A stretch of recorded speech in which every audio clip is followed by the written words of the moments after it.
On. Make sure this shit is not muted.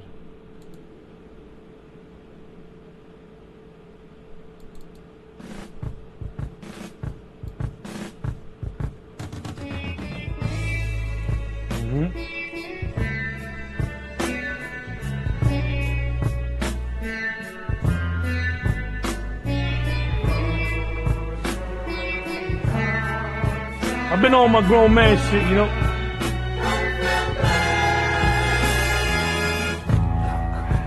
I lay next to another woman, but I call out your name. Hour. Yeah, baby.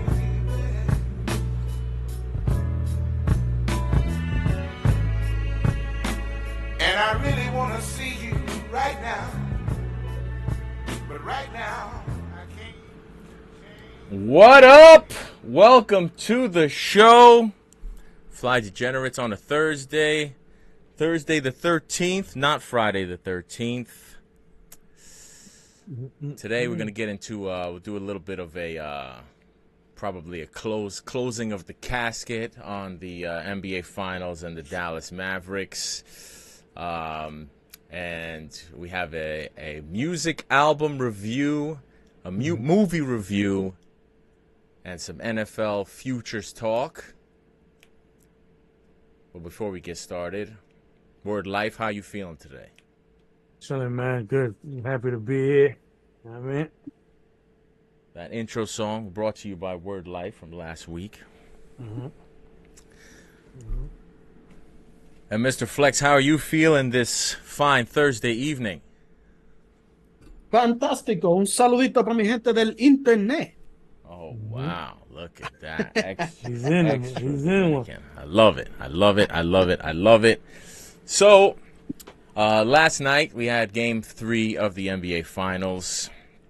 Seems like it's kind of coming to an end. That was pretty much a must-win spot for the Dallas Mavericks, but they do not win. They put forth a nice comeback. I mean, they were getting blown out at a point, but they put forth a comeback. Could not complete the comeback. Luka gets fouled out with about 4 minutes left in the fourth quarter. That has been the big topic of conversation, him getting fouled out.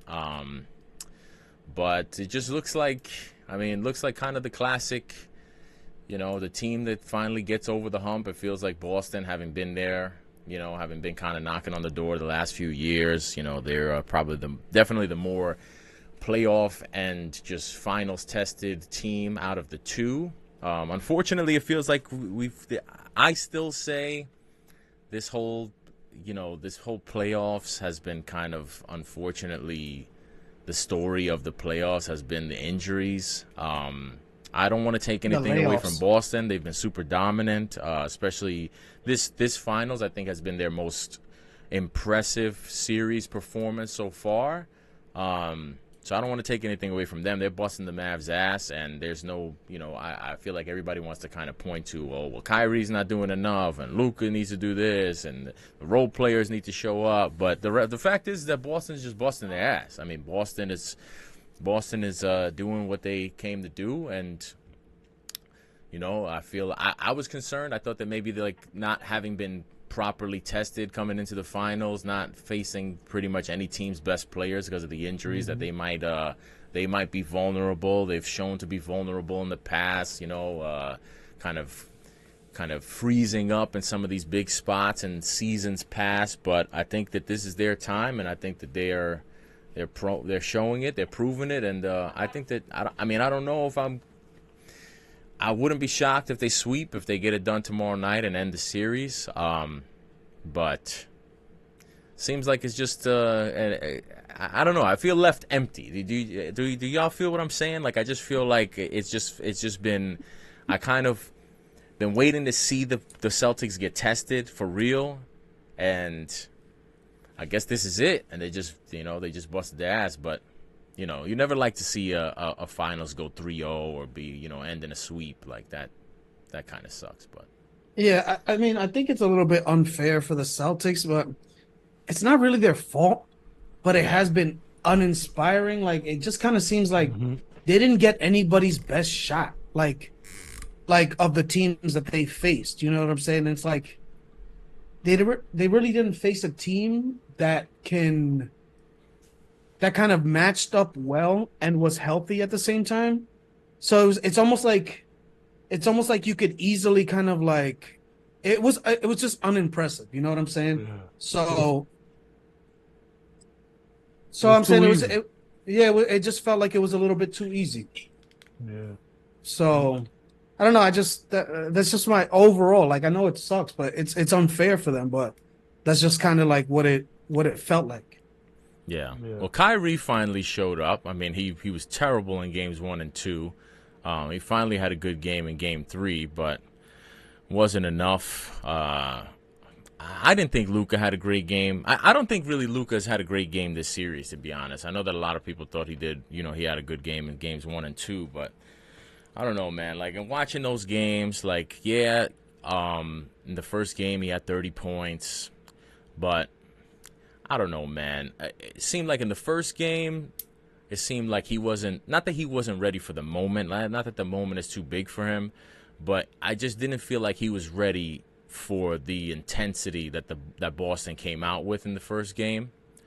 And I don't really think he's had a good game at all this series. And Kyrie was clearly shook in the first 2 games in Boston. Like I mean, you just look at just everything about the way that he played in games 1 and 2 was completely flipped on its head, and the way he played at home last night. I mean, I don't know how you quantify something like that, but if you just look at the way he was playing, I mean, he threw a shot. I don't think I've ever seen Kyrie Irving throw a shot off the side of the backboard. He had a brick off the side of the Yeah, backboard in game 1. So Game I one, mean, yeah. like, clearly he was just, I don't know if it was jitters, if it was tense, if it, people shouting at him from the crowd, but he did not meet the moment on the road. And that's the problem, is like when you have a team like the Mavericks, who are pretty much, Luka and Kyrie or nothing, like they don't really have anywhere else to go. Especially on the road when you really need your stars to show up, you pretty much traditionally in the NBA, you kind of rely on the role players to kind of step up and kind of ease some of the load when you're at home. But on the road, you really need your big boys to come through.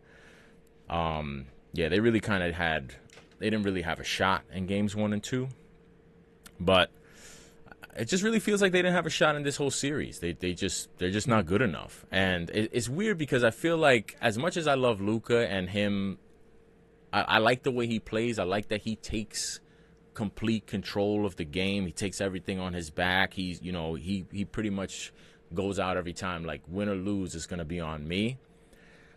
When you lose, it can look real ugly sometimes. Yeah. You know what I would say, that kind of like not a direct, like it's not a perfect comparison, but like remember those seasons where the Yankees were really good during like the regular season, and then in the postseason they faced good They'll pitching, melt. so like they were striking out. Um, they wouldn't get contact on the ball because it was all or nothing. Like Yeah. that's the style of baseball they were playing. It feels like, like for, and even you could say it for a lot of the teams on the West Coast.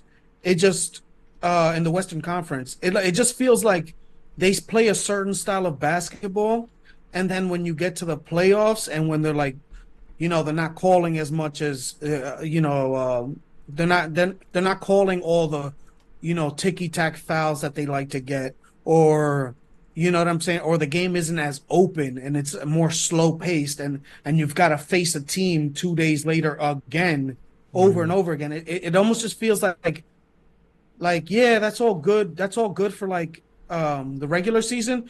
Like even with like hockey, like certain hockey teams that play a certain way. Like for example, like the Florida Panthers, that they played a certain way back a couple of years ago when they won the uh the president's trophy or whatever, and then they got to the playoffs and lost because that style of hockey doesn't play. It just kind of feels like with that team specifically, Boston, who is a good defensive team, and like they get in there like and they have multiple players that can play defense and like that they're good at it. Like it just feels like it wasn't gonna this doesn't work. It's not gonna work for them. Like you can't have Luca like for specifically for the first two games, like he was just a matador. You know what I'm Mm-hmm. saying? Like he was terrible. Yeah, I will say yesterday I did see instances in where he actually tried, but But he then got like fouled I out. saw, yeah, well one he got fouled out, and then like for example like It was not too crazy that not his fouling out was pretty crazy. That like it was he fouled out all in the fourth quarter. He went into the fourth quarter with 2 fouls. yeah, I mean, and some of that shit you can't call that, man. Like I mean I know you have to, but it's just like one of the things like yo. Which one? The last one? Yeah, that last one, and they reviewed it, and it was like it was still borderline, but you know what I'm saying? It's like, yo, you're really gonna take the guy who who's gonna give the only shot for this team or for Yeah, this well, that series was to the go a thing. little It's bit funny because longer? I tweeted out right after that, right after they upheld the call after the review, because I was sitting there watching this and I'm like, okay, this is the series. Like this is literally the series right here. 4 minutes to go. Like Dallas's only shot to make it a series was to win that game last night, and they were Yeah. never going to win that game with 4 minutes to go, down three, with Luka out for the rest of Yeah. the game. They had no shot. Like, I mean, it's amazing for me saying I got to give Luka credit with one thing. For me saying that he hasn't really played a good game. He was a +9 yesterday, and Yeah, I did hear I that. mean, he's been consistently like that to me has been that was one of the biggest things with both games 1 and 2, was that as soon as Luka left to get a rest and go to the bench, and it was Kyrie run the offense, Boston would go on a 20-point run, like every time. Like they lost the game right there in both games 1 and 2. And even yesterday, as good of a game as Kyrie had, he was still, I think, a -3. He was doing a better job of scoring yesterday, but between not being able to stop, it just felt like every time Lucas sat, Boston went on a run, and there was no one on Dallas, not even Kyrie, who could do anything to stop the bleeding. And that was actually when he threw that shot off the side of the backboard in game 1, was during that huge run where Porzingis was going off. I think it was in the second quarter. And Kyrie was just desperately trying to, go shot for shot with them, and he he had was no bad. shot. He could not do Yeah. it. He was getting And blocked. yeah, he got. I think in like back-to-back possessions, he got like Yeah. blocked by Porzingis, and then the next Yeah. time he threw it off the side of the backboard. Like he was, Yeah. I feel like he was trying to do too much. Yeah, that's how I But at the felt. same time, you can't really say trying to do too much, because that's He had to try was to do too required much. of. Yeah, it was like that was what has been like. That's the design. Like to your point, that's kind of the design. That's the design of how they play. That's how they got there. You know what I'm saying? So I can't really say that style of play doesn't work, because it worked up until that point. Boston is just better. Like, and you That's can't it. even say like matchup wise, Boston is a good defensive team, but they just finished playing the best defensive team in Minnesota, and and their style of play worked just fine. You know what I'm saying? Yeah. Like they were Yeah. able to win that series pretty handily, but. Well, Boston is just better, and they just have too many pieces, and it's not a great matchup for them in terms of how they can spread, how they can they have several guys that can defend all the positions, but and it's when I say that when you're the guy who puts it on your back, and sometimes it can look ugly, especially when like you have teammates who ride with you and they accept their role of, stay ready. It's not, it's not the whole kind of moving the ball around and everybody gets touches, free flowing. Like that's one thing I got to give Boston credit for, is that, you never know who it's going to be. You never know who's going to have the 20, the 24, 25, 30-point game, because they're all capable of doing that. And not only are they all capable of doing that, it doesn't even seem like they go into a game with a top scorer in mind. Like with Dallas, going into the game, you're just doing the math, and it's like Luka and Kyrie are gonna have to get us to 65, and then everybody else is gonna have to get us over the hump. That's kind of like just the design of the way they play. But Boston they don't seem to go into games like that. It's just we're gonna move the ball around. Make the right play, take the open shot, you knock it down. And that was actually what kind of made me laugh yesterday when they had that mic'd up moment where Jason Tatum is telling the guys, "Yo, don't settle for the step back three," and meanwhile he's Mr. fucking step back brick three. That's my job. That was hilarious. Yeah. Only I can. We can only miss those a certain amount of times.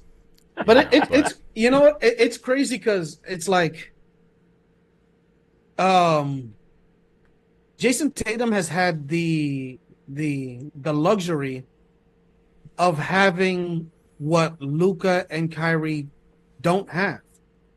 And Luka and Kyrie, like to a certain extent, you could say they haven't really showed up because, Luka with no, I'm just that too. But an R&B aesthetic? No. Yeah, and that shape up is on point. Yeah. But it's like, for example, like the first two games were like, Jason Tatum, subpar game, like what we were talking about. Like he was doing all the other stuff. And, but he wasn't doing the stuff that won the game. Like Luka, the first couple games, he did put in work, and Kyrie had a better game yesterday, you would think, but then his plus minus was pretty bad. But it's like they're like their role players have been terrible. Like it doesn't seem like these are the same players that played the rest of the playoffs. I don't know if it's like they're worn down.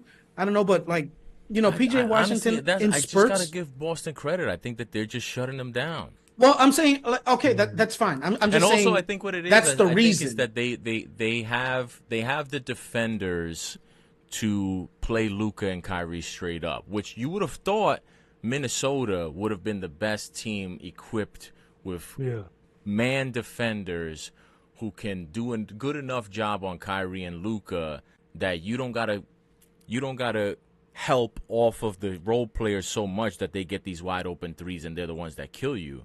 You would have thought Minnesota would have been the ones that's able to do that, but it seems like Boston has been able to do that better. Like, they've had Holiday and White kind of Holiday mostly trying to slow down Luka. Jaylen Brown was giving Luka a lot of problems. And he's doing just enough on defense that you don't gotta help off of PJ Washington, so he doesn't get those open corner threes. But that's kind of like the thing where it's like the people that you have guarding Luka. Like for example, you're talking about Minnesota, but you're talking about Rudy Gobert. It's not the same. It's not the same thing when you have, when you have somebody athletic and being able to D up, to where it's like, like if Rudy Gobert overcommits and or like his, and specifically with that, like what we were saying with the the alley oops and the points at the dump off points. It's like that's what you open up when you have Rudy Gobert trying to guard your best player and like for example, and Luka, and he's a guy that does a lot of his work in the on the outside. You're pulling you're like, it's almost like you're doing the rest of the team a favor because you're pulling Rudy Gobert out, so he can't do his he can't defend the rim like or defend the post like that. And Cat, Karl Anthony Towns isn't that type of dude. You know what I'm saying? Like he wants to be out there too. You know what I'm saying? So it's like that's why kind of like what they say, it's like matchups kind of like styles make fights or whatever. Yeah. But it's just like the people. It's not the big men who are guarding Luka and Kyrie. It's it's the guys who would be there anyway, where Luka likes to likes to be around. It just seems like it's boring. It's almost boring, and I hate to sound like that, but I mean, they just seem outmatched, bro. And it's like we know already the deeper team wins. Usually is the, it's even, and then the bench, the best bench, is the ultimate, what ultimately wins the game or whatever. But at this point, when you got everybody is a threat on your starting five, you know what I'm saying? Or, or four out of the five can put 20 something up. It's like, what can you really do, man? We've seen the two-man team. That's not enough. We know that already. We've been seeing that, you know what I mean? And it's just like that's what Dallas plays. They play that two-man team. They'll be the offense, and that doesn't usually equate to fucking chips, bro. You know what I mean? Especially Yeah. those two. I don't know. And I think one of the other Yeah, especially those two problems that don't play defense. Yeah. is that people don't really account for how defense affects offense and vice versa. Because I feel like more so than Boston being able to shut down Dallas in ways that Minnesota couldn't, I feel like Dallas was able to shut down Minnesota in ways that they can't shut down Boston. And I just feel like when you're playing somebody like a Rudy Gobert, or even Minnesota they don't have the shooters, like even Nickeil Alexander Walker. He's a decent shooter, but he's not as good as a 3-point shooter as a Derek White or even he's still even a He's Drew still Holiday. Nickeil Alexander Walker. Exactly. So when you have a guy like Rudy Gobert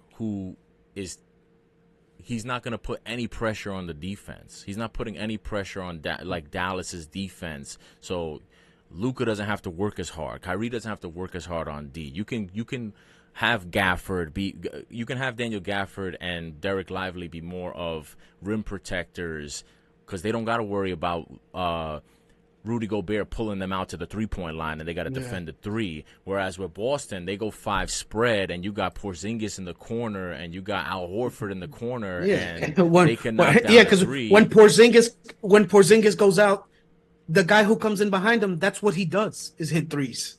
Yeah, and it's like when you have them spread out like that, Daniel Gafford and Derek Lively are having to run out to the perimeter to commit to defending the threes. And then on top of that, it's just like when they start knocking down those threes and they're making you work so hard on offense to get back and to defend, then you start getting desperate on offense. You know what I mean? Then you start getting desperate. Then that's when you have Kyrie trying to do too much, and that's when you have Luka. Like I remember, I think it was game 2 where it was just like he was trying to stop the bleeding after Boston had gone on a run, just making it rain threes, and he's trying to draw fouls. He's trying to do way too much, and it's just like when you not only when you have a two-man offense, but then when you have two-man offense that they're just desperate like that, the rest of they're working harder on defense than they had the series prior. Everybody else, all the role players are all working harder on defense than they did the series prior, and they end up getting less involved because it's like, okay, they just went on a run, and now we down 10. Luka, whether you're Luka or you Kyrie, you have the ball. You're like, I can't afford to pass this ball to P.J. Washington in the corner because he misses this 3. We're going to go down 12. I need to take this shot. You know what I'm saying? So you just end up putting this type of pressure on the not only on the defense, you end up putting pressure on your offense because of your lack of ability to be able to stop the other team. So it was just like, it's just a perfect storm. They're just like not a very good matchup for them. And Also, it just seemed like people got to keep in mind that this is a team that was put together in the middle of the season. Like this team came out of nowhere. Like Dallas was lost at sea in the middle of the season. Like they would have been probably a playoff team, but they were nowhere near a team that was headed for a finals run until they made those moves to try to get a little bit bigger, to try to get some size. They brought in P.J. Washington and Gafford, but these dudes they didn't even start the training camp with this team. You know what I'm saying? Like this Boston team, not only did they have they started the season with the additions of Drew Holiday and Porzingis, but the rest of the core of the team has been going on these deep playoff runs for the last fucking 5-6 years. So it's like tough. Not only that, like they got used to playing without Porzingis. You know Exactly. what I'm saying? So it's like they were able to. It's not like they had to do. Okay, all right. So what are we gonna do? We got to set up a new game plan. No, it's like He was a we already luxury have piece. we are yeah, exactly. We already have the game plan when we don't have Porzingis because we've been doing it for half of the season, and most of the playoffs. So it's like we don't need to kind of scramble to put something together. You know what I'm saying? And it's like, and it's a credit to them because it's like in the on the other hand, there's plenty of tape on what they do without Porzingis, and they still weren't able to do anything. I know they started off hot or whatever, but it's like you know they go on their runs. The credit to the Celtics, they took a punch, then they come back, they take another punch, they come back, and it's like we got people who are putting their heads down, and playing ball, and then you got Luca who's more worried about the refs and getting calls and stuff, and it's like he's on the floor doing this, looking at the refs, waiting for a call. Meanwhile, the ball is going in, is running Yeah, down in man. the I other told you he direction. is the reigning heavyweight champ when it comes to forget about Kyle Lowry. Luca Yeah. is he has both belts. He has the heavyweight and the intercontinental when it comes to bullshitting and all that nonsense with the refs. And I just Like don't there's get it because not even a second place. well, I just don't get it because when you argue, it's like when you get in an argument like whatever with your girlfriend and stuff like whatever. If you're always getting into an argument for something, or you're always saying no, I wasn't lying, or that's not what I said, or stuff like if you're always going to that, then when it's like the boy who cried wolf. It's like when you always go to that, then it's like okay, so you're just gonna do this every time, even when it is your fault. So you know what I'm saying? So it's Yeah. like it's like I'm pretty sure like we're all human. Like these refs don't like being embarrassed by Luca every single freaking play that doesn't go in Luca's direction. It's like, yo, dog. So you think I'm only calling stuff against you? So it's like you're not gonna get the benefit of the doubt. I just don't like it. Annoys me because human nature, like what you said about like lacking self-awareness, human nature would dictate to you. It's like if I'm always arguing about something all the time and I'm never wrong and I always got an excuse, then I don't care when you actually have a valid excuse, or when you didn't actually foul, or when you didn't do something wrong, because it doesn't matter if I call it when you're wrong or right. You're still going to give me the same shit. So it's Exactly. like yeah, it's like, yo, that's not doing you any favors. You're just wasting time and energy, and you're getting flustered, and your attention is not on what you should have it. It's like it's fine if like you try to take a charge, you get up, and it's like, all right, whatever.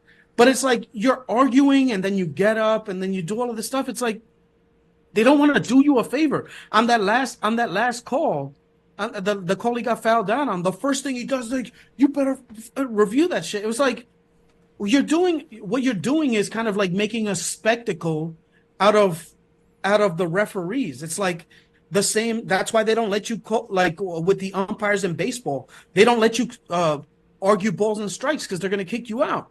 So you know what I'm saying? So it's like every little thing can't be a big ass deal, because when it comes down to that, they're not going to give you the benefit of the doubt because they don't want to. Because then you're going to put them in a bad position again. You're always putting them in a bad position. So it's almost like you're making them look like they're not doing their job right. And then it makes them feel like, oh, I got that wrong. Like it's like if you give Luca a call and if they reverse that call, see, all the other ones were that's the same shit I've been saying about all the other ones. So it's like, yo, they're not going to do that. They're not going to open up that Pandora's box. It's like, yo, dog, pay attention to basketball, man. Yeah, like I don't mind somebody who plays the game and you force the guy guarding you, you force the defender to move his feet, and if they can't be disciplined to stay in position to play good D, you I don't mind foul baiting, but when you are desperately throwing yourself into dudes trying to like trick the refs, that's when you lose me. You know, and like, I feel like Luka can really walk that line sometimes. 'Cause there were a bunch of times when like I said, I could just tell he's just trying to stop these runs, and I don't blame him. You want to try to stop, you want to try to stop the momentum of the other team, but there were some times in the first two games where Kyrie didn't have it going, and you could tell that he felt like he needed to do it all on his own, and he was just so desperately trying to draw these fouls to the point where it was like I saw one possession where like he had a clear lane to the basket, and he could have just laid it in for a quick 2 points. But instead, he's trying to dive himself into the fucking defender over to the right, misses the layup, and doesn't get the call. Yeah. That was like in the third, was it the third or fourth quarter? Yeah, I think it was the third, but I mean, it not before. an isolated incident because he's done it a couple times, and it's just like like I said, I don't mind if you pump fake and you force a defender to jump. You are well within your right to draw that foul. Like I'm all for that. If you force the defender off of his position, then you earn the foul. But if somebody's just standing by the side of the basket ready to fucking rebound, and you instead of going for a clear cut layup, you over here diving into niggas trying to draw fouls. Nah, that's not gonna. It's crazy because it's like like desperate. It's not that like he doesn't get a defender to leave his feet and then try to go into him. He leaves his feet and then tries to like elbow, like find an elbow and then throw it up. It's like, yo, dog, like, what are you doing? It's like it's like cheap basketball. Yeah. It's like that's what you're doing. It's like you're not doing because he's even worse than James Harden, because at least James Harden was like he was leaning in. James has a lot of that on his resume too. No. But and that's the thing. But he's doing it from out there. He's doing it out from fine line. Like he doesn't always do this. It's just when you see that he's in this desperate spot. Like he doesn't. I mean, he's a great offensive player. He does legitimately draw legitimate fouls because he's that hard to guard. But it's in these instances where where he's desperate. Because I can remember seeing James Harden do that shit a ton of times in Western Conference Finals when he was desperate too. But on a day-to-day, it doesn't look that same way. That's what I mean when I say when it's all on you, it just looks ugly. You know what I mean? It just looks ugly. It looks sloppy. It looks desperate. It looks cheap. It's like it's like you're the last one at the bar trying to find the last scraps to bring home. That's what it looks like. Yeah, like professional. It's like it looks like professional wrestling. Yeah. But so that's gonna. I mean, I don't know. We'll put together a parlay for Game 4. I don't even like. My biggest bet for Game 3 cash, which I was very happy about. I as soon as Game 2 ended, I had that race to 25. That race to 25 was at plus 110. By the time the game started, it had gotten down to minus 110, and I got that shit at plus 110 because I knew that first Game 3, first Dallas home game, desperation spot, down 0-2. You knew that they were gonna come out offensively and put in work. So I was very, very happy to cash that. This coming game, I was trying to decide on an angle going into Game 4. It's still a desperation spot for the Mavs, so I want to lean Mavs, but I got to give Boston credit because they have been. They don't care about that. They shit. could have,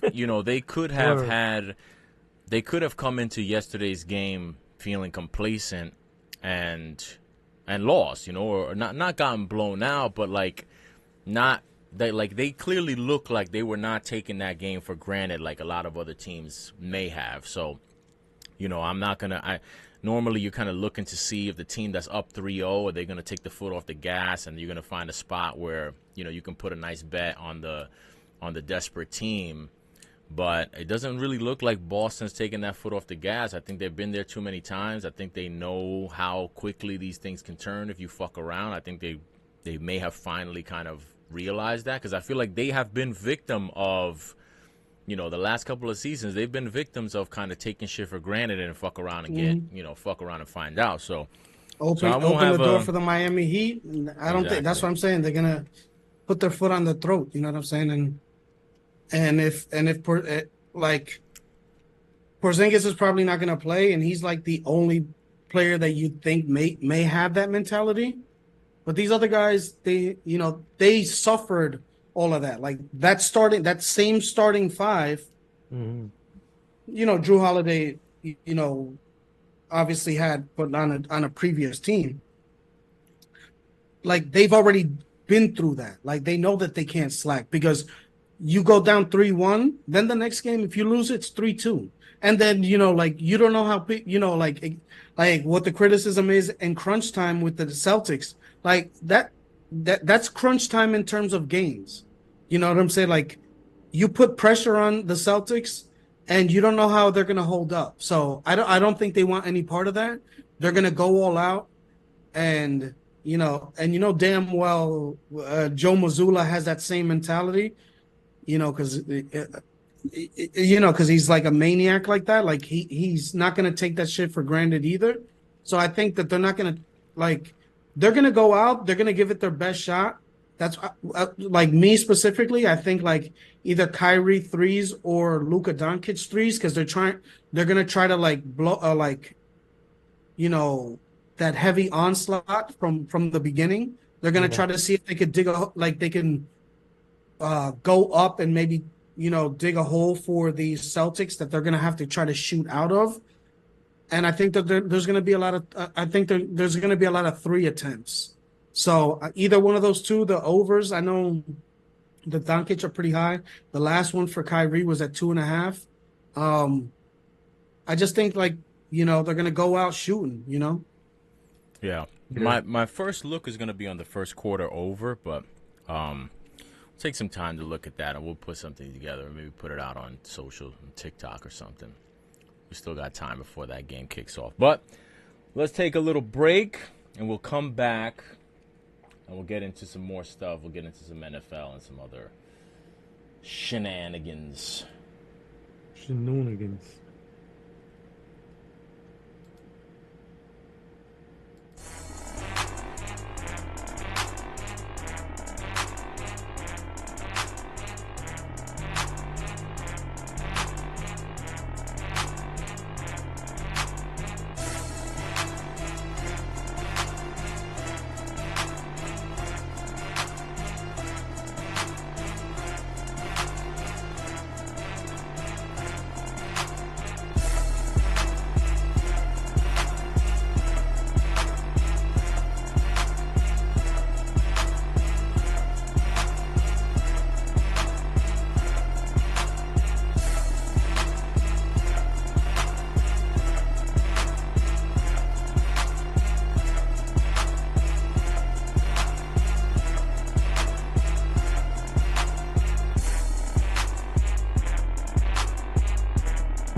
Juan.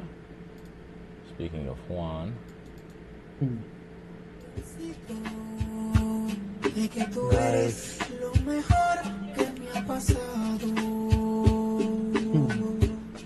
This is Flex's jam right here. This is hard. Oh my God. Suave. Yo te doy lo que tú quieras, bailame en el tubo. Suave. Yo te doy lo que tú quieras, bailame en el tubo. Suave. Yo te doy lo que tú quieras, bailame en el tubo. Suave. I need to wait for the horns to come in, then we can turn it down. Bailame en el tubo. Suave.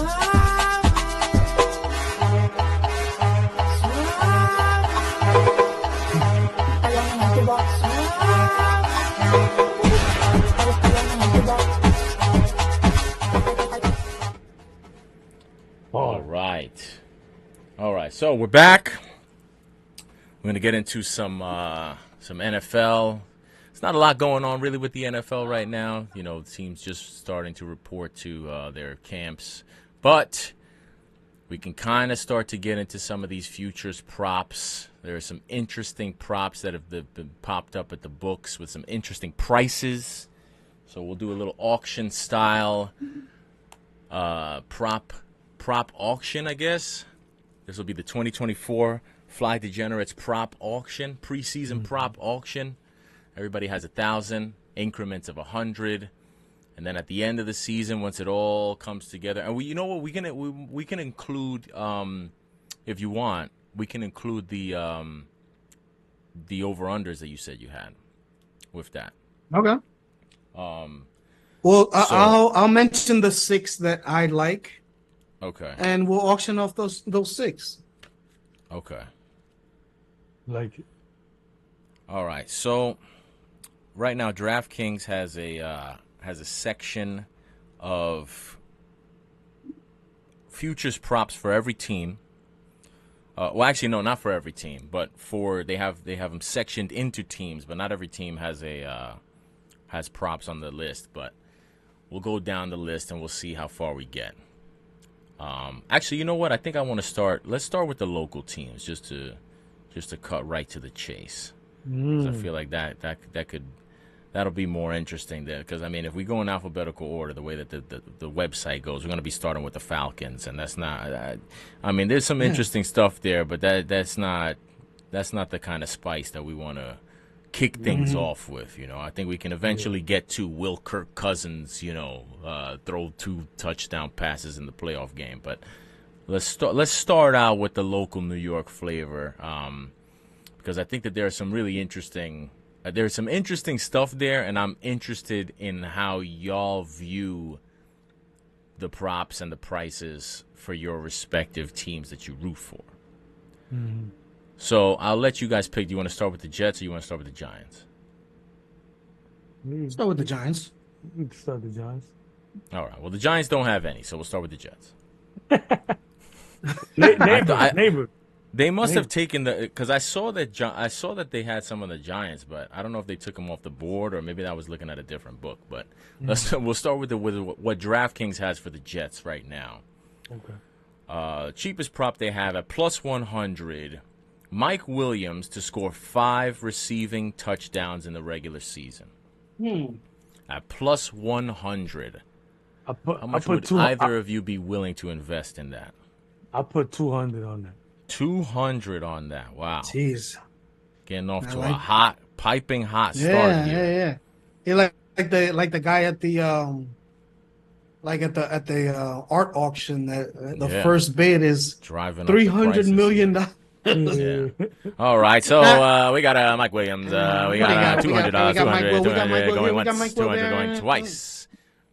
200 going twice. I'm out.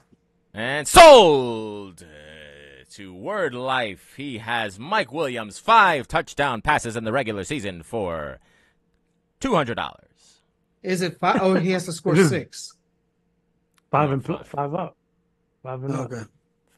5. I do like that only because like all Mike Williams does is score touchdowns and that back shoulder fade. But I just feel like there's too much. There's so many mouths to feed, man. Yeah. But you got to If you don't stop like, Garrett. if you don't, well, Mike Williams, I feel like he is the expected number 2 receiver, correct? Yes. If you don't think that the number 2 receiver is going to catch 5 touchdown passes, I think the Jets are in some trouble. Unless you think Yeah, that Garrett Wilson's going to have a 15 touchdown I do season. think. Oh, I think that, and also like Brees Hall, and also this Braylon Allen bruiser back that they have for the goal line, and also Aaron Rodgers likes to throw a lot to the tight ends, and they're gonna get the tight ends All involved right, a lot. So now you're making no sense. Okay, so let's just continue on because I don't know. well, we know who Robert Tonyan is. What huge touchdown reception season has a tight end had under Aaron Rodgers? What do we know? We know who Robert Tonyan is. We know who Mercedes Lewis is. We know What was Robert Tonyan's max touchdown receptions in a season? I'm gonna have to look it up, pal. Yeah, I think we should investigate that. I think it was. I think he had 1 year where he might have gotten close to double digits. Yeah, I think he got double. I think he might have got the um, double. Or 7, or he might have got a double. He might have got the 10. So if we got double He might have digits got the there, 10. then we got double digits with Garrett Wilson. Yeah, but you know what I'm saying? So? But you say he likes to throw to tight ends. I don't know that. I don't know that to be the truth. I know him to I know have one thrown thing. a lot of touchdown passes to Alan Lazard. I know him to have thrown a lot of touchdown passes to Greg Jennings and Donald Driver and about Jordan to say. Nelson. And You're right. I couldn't even tell you. I couldn't even tell you all the tight ends that he has. I was about to say. He does like to throw to his tall receivers, though. Yeah, exactly. I mean, that's the first. I like I said, I like it. I'm just saying it's all right. That's let's the only keep thing this that was going moving. through my head. We've only gone 2-1. Let's keep this moving. All right. All right. Aaron Rodgers to throw 30 touchdown passes in the regular season, plus 125. We have any takers? Aaron Rodgers, 30 touchdown passes at plus 125. Going once. Going twice. And we have no bids. We have no faith in Aaron Rodgers this coming season. Mike Williams to have 1,000-yard receiving season in the regular season. That can be had for only 300 plus 300. Oh, I'll take that for 100. Mike Williams to have 1,000-yard receiving season. You're taking that for what? For 100. All right, $100 on Mike Williams having 1,000-yard season at plus 300. Going once, going twice, and that is sold to Flex for $100. So you have no interest in that one, Bobby. What? You have no interest in that one? No, I'm good. I'm all set. So okay, so until now I have 100 on Mike Will, 1K at plus 300. What are you doing? I'm keeping track of this. Let's keep this moving. Okay. I'll keep track. Okay. I'll keep track, and I'll keep track. We've only done 2. How'd you lose track after 2? Yo, mine is 200. No, I lost 200, right? Even though he didn't bid, right? Because I went to 200. Yes, that's how auctions work. Yeah, you have to. You have to give your money. You don't get. I'm just making sure. I'm just making sure. All right. Good. Because what? No, that was my strategy. I didn't want him to bid, so I went to the 200. But wait, I don't understand. What do you mean? Now you're stuck. No. I was nothing. I was just asking the question. I'm just making sure we're on the same page. Buyer's remorse. All right, we have another item here. Garrett Wilson and Mike Williams to combine for 2,250 receiving yards in the regular season. So 2,250 yards combined between Mike Williams and Garrett Wilson, the 2 top receivers for the Jets, plus 400. Do we have any bids? What's the number? How many yards? Give me that for 2,250. 200, Pat. 200?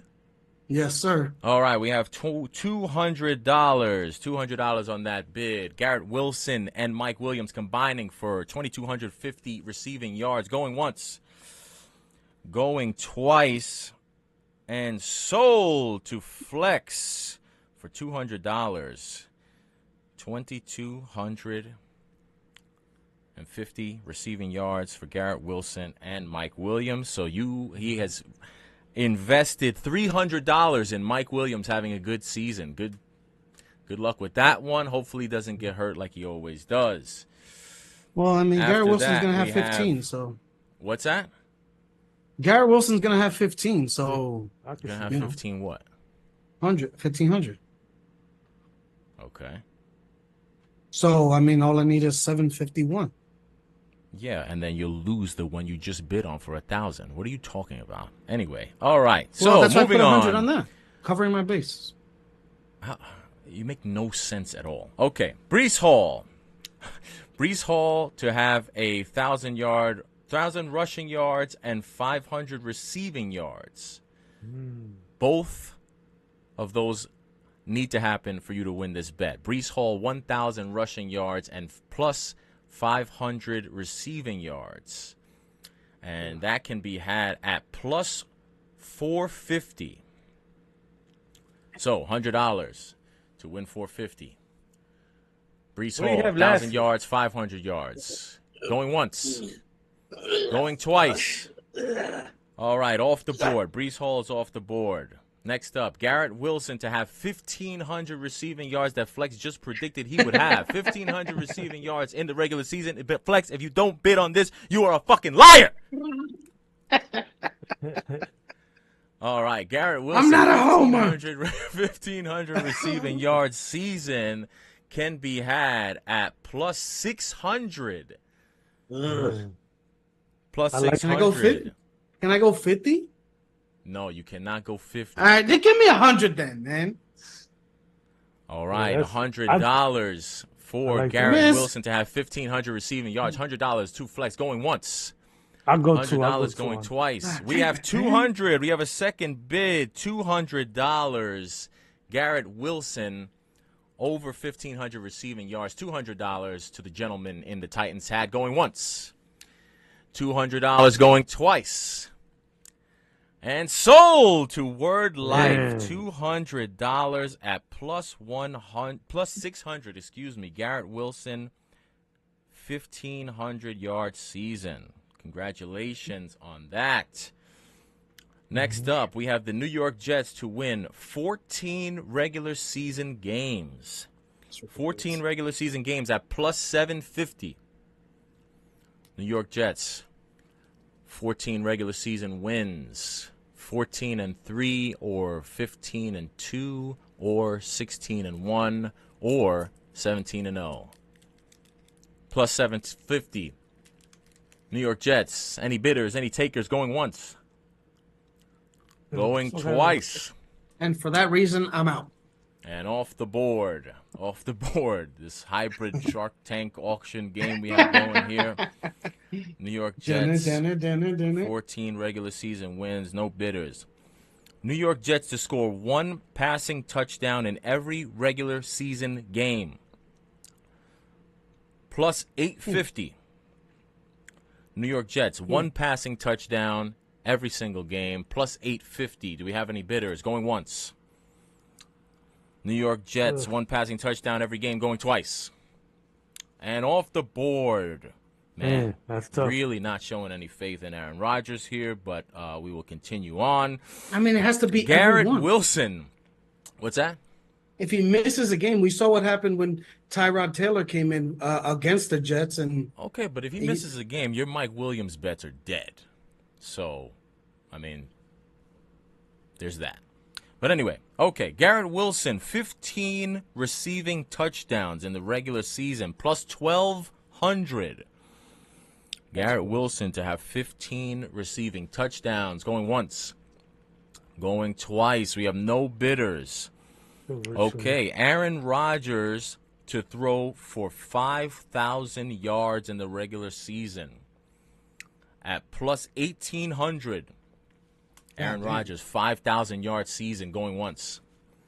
Going twice. No bidders here for Aaron Rodgers. And lastly, to close out the Jets, Aaron Rodgers to score 5 rushing touchdowns in the regular season is at plus 5,000.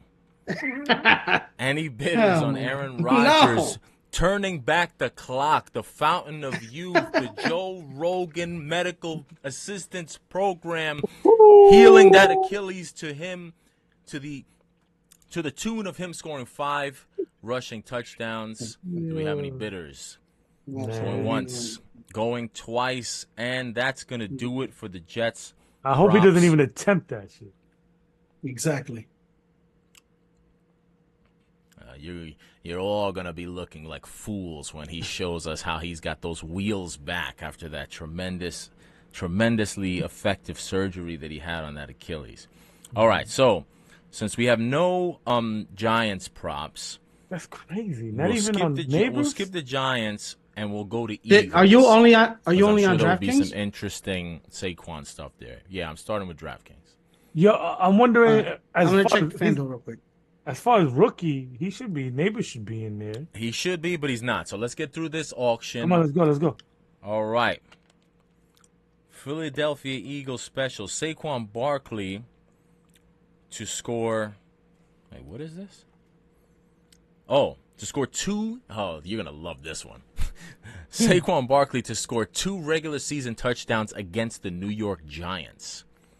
That can be had for plus 100. Plus 100. Saquon Barkley, 2 regular season touchdowns, does not say has to be rushing or receiving. Could be either. Just 2 touchdowns in 2 games of opportunity against the Philadelphia Eagles at plus 100. Do we have any bidders? Going once. We have for 100. All right, we have $100 bid on Saquon to have 2 touchdowns against the New York Giants. We have a bid, $100 going once. $100 at plus 100 going twice. And sold! Saquon Barkley, 2 touchdowns against his former team at plus 100 for $100 to the gentleman in the Sirianni. New York City. Sirianni's going to make it a point. Yeah, I could see it happen, but I'm not bidding it. Okay. Next up for the Philadelphia Eagles, A.J. Brown to score 10 receiving touchdowns in the regular season can be had at plus 120. A.J. Brown, 10 touchdowns, plus 120. Going once. A.J. Brown, 10 touchdowns going twice. And off the board, no bidders for A.J. Brown, 10 rushing touchdowns in the regular season. Next up, Saquon Barkley to score 3 regular season touchdowns against the Giants at plus 225. Saquon Barkley, 3 touchdowns, plus 225. Going once. Going twice. No bidders for Saquon Barkley. I'm going to take that one myself. Ooh. I'll put 300 at plus 225. Saquon Barkley, 3 touchdowns. I'm putting 300 that he will have his revenge games against the New York Giants. Next up, A.J. Brown to have 1,500 receiving yards in the regular season is at plus 250. A.J. Brown, 1,500 receiving yards at plus 250. Going once. Going twice. No bidders for A.J. Brown having a 1,500-yard receiving season. Next up, we have Jalen Hurts to score 15 rushing touchdowns in the regular season. That can be had at plus 400. Jalen Hurts, 15 rushing touchdowns going once. So rich. Going twice. No love for Jalen Hurts. Next up, Saquon Barkley to score 4 regular season touchdowns against the New York Giants. The escalator for Saquon Barkley continues. Yeah. That can be had at plus 650. Saquon It's Barkley, 4 rushing. touchdowns going once. It's both, right? Yeah, anyway. 2 games. Yeah. Saquon Barkley, 4 touchdowns going twice. No bidders on Saquon Barkley, 4 touchdowns. I'm going to add that to my ledger for $100. Nice. Because you could see Sirianni doing that. Mm-hmm. Definitely. I just feel like that's a really strong price. I think plus 650 is a really, I mean, that's not impossible to see. So I feel like 650 is a nice return for that. But I just like hit him with soft your best hundy on it, player. not go too crazy. But Yeah. say again. I just hit him with we got your best player. Yeah, and honestly, I feel like, I think that part of the reason why I'm not interested in the Jalen Hurts touchdown prop is because I think that Jalen Hurts is going to I think Saquon is going to supplement a lot of Jalen Hurts goal line work. So I think that's part of the reason why they went out and got also him. Kelsey. Well, yeah, because he's gone. Yeah. Mm-hmm. Philadelphia Eagles to win 15 regular season games at plus 1,400. Anybody have a big season on the way for Philadelphia Eagles? Going once, going twice. Oh, hell to them now. 1,500. Excuse me, not 1,500. 15 regular season wins off the board for the Philadelphia Eagles. And finally, last up for the Philadelphia Eagles, Saquon Barkley to have 1,000 rushing yards and 1,000 receiving yards. 1,000 of each. That can be had for a nice, clean plus 1,800. Anybody interested in a monster season for Saquon Barkley? Going once, going twice, and off the board. That ends it for the Eagles. If that hits, I would want the over under on how many heads does AJ Brown snap? How many necks AJ Brown snaps the neck of the coaching staff, and I'll take the over on that. Okay. So should we move on to? Since we don't have a Giants section here, we can go. Should we go to one of the Super Bowl participants? We have the Chiefs and the 49ers available. Mm-hmm. Let's take a look and see what they have. One of for them the are Chiefs. matchups. No, just the teams individually. For this, surprisingly, only 3 on the board for the Chiefs and DraftKings. Mm-hmm. First one for the Chiefs at plus 350. Travis Kelce, 10 receiving touchdowns in the regular season. At plus 350, Travis Kelce to have 10 receiving touchdowns is on the board at plus 350. Travis Kelce going once. We have a bidder. I take it for 100. $100 on Travis Kelce and a troubled receiving core. To say the least. To say the least, exactly. That's part of the reason why I actually like that bet. I like hate that it. too, bro. All right, and that's not a bad price. Plus 300. Travis Kelce going once. Travis Kelce 10 touchdowns going twice and sold. Travis Kelce 10 TDs at plus 350. Next up for the Chiefs, Patrick Mahomes to throw for 5,000 passing yards in the regular season. Travis Mahomes, 5,000 yards, plus 650. Patrick Mahomes, 5,000 yards, going once, going twice. And Patrick Mahomes is off the board. And finally, the last prop for the Chiefs. Chiefs to score 1 passing touchdown in every regular season game. That can be had for plus 600. 1 passing touchdown every single game for the Chiefs. Plus 600. Going once. Going twice. And we have a bid. 100. How much? 100? 100. $100.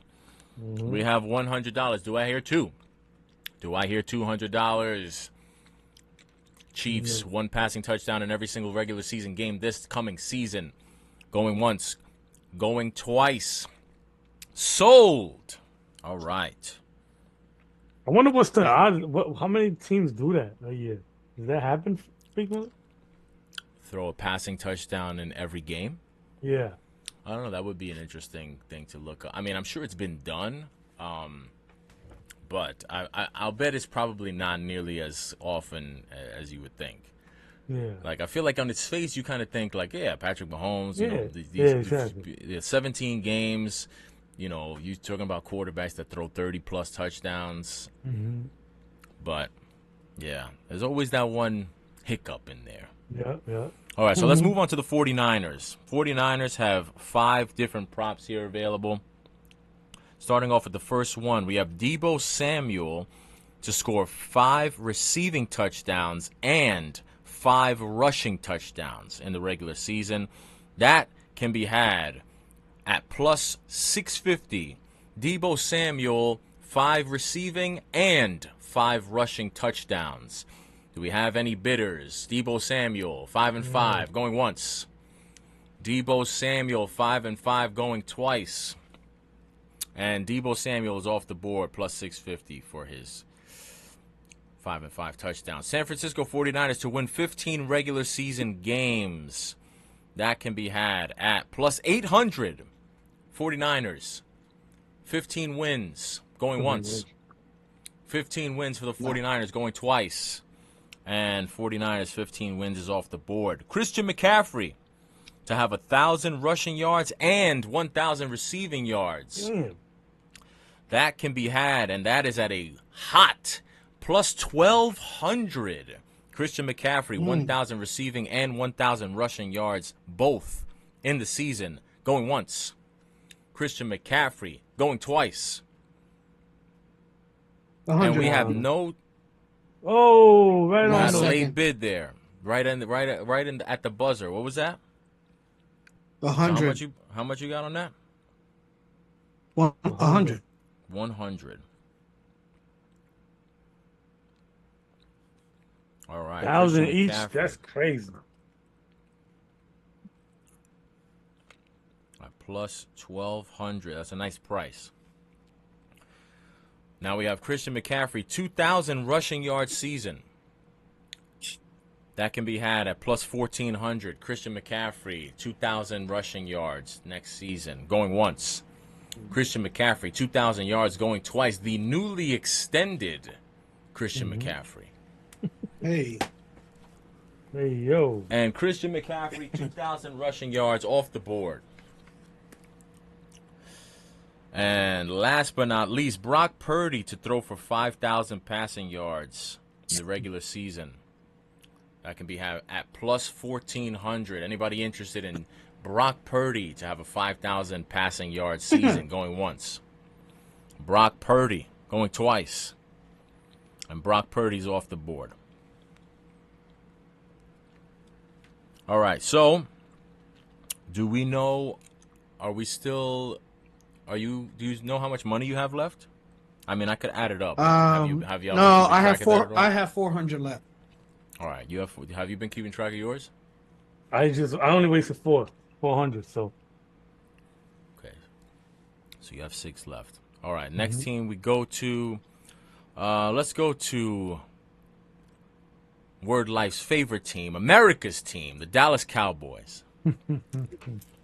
I kid, obviously, not Yes. America's team or your favorite team. I don't consider them to be America's team, but we've lost. Can Flex still hear us? I don't want to do this so he doesn't have an opportunity to bid. yeah, he hears it. I can hear. Okay. I can. Dallas Cowboys props. We're starting out with CeeDee Lamb to have 1,750 receiving yards. 1,750 receiving yards for CeeDee Lamb. That prop is at plus 400. 4-1. CeeDee Lamb, 1,750 yards. Anybody taking interest in that? Going once. I'll take 100 on that. He's taking 100 on CeeDee Lamb. Wow, how about that? Do I hear 200 for CeeDee Lamb? 1,750 yards going once. CeeDee Lamb going twice. Sold! $100 CeeDee Lamb to have 1,750 yards on the season.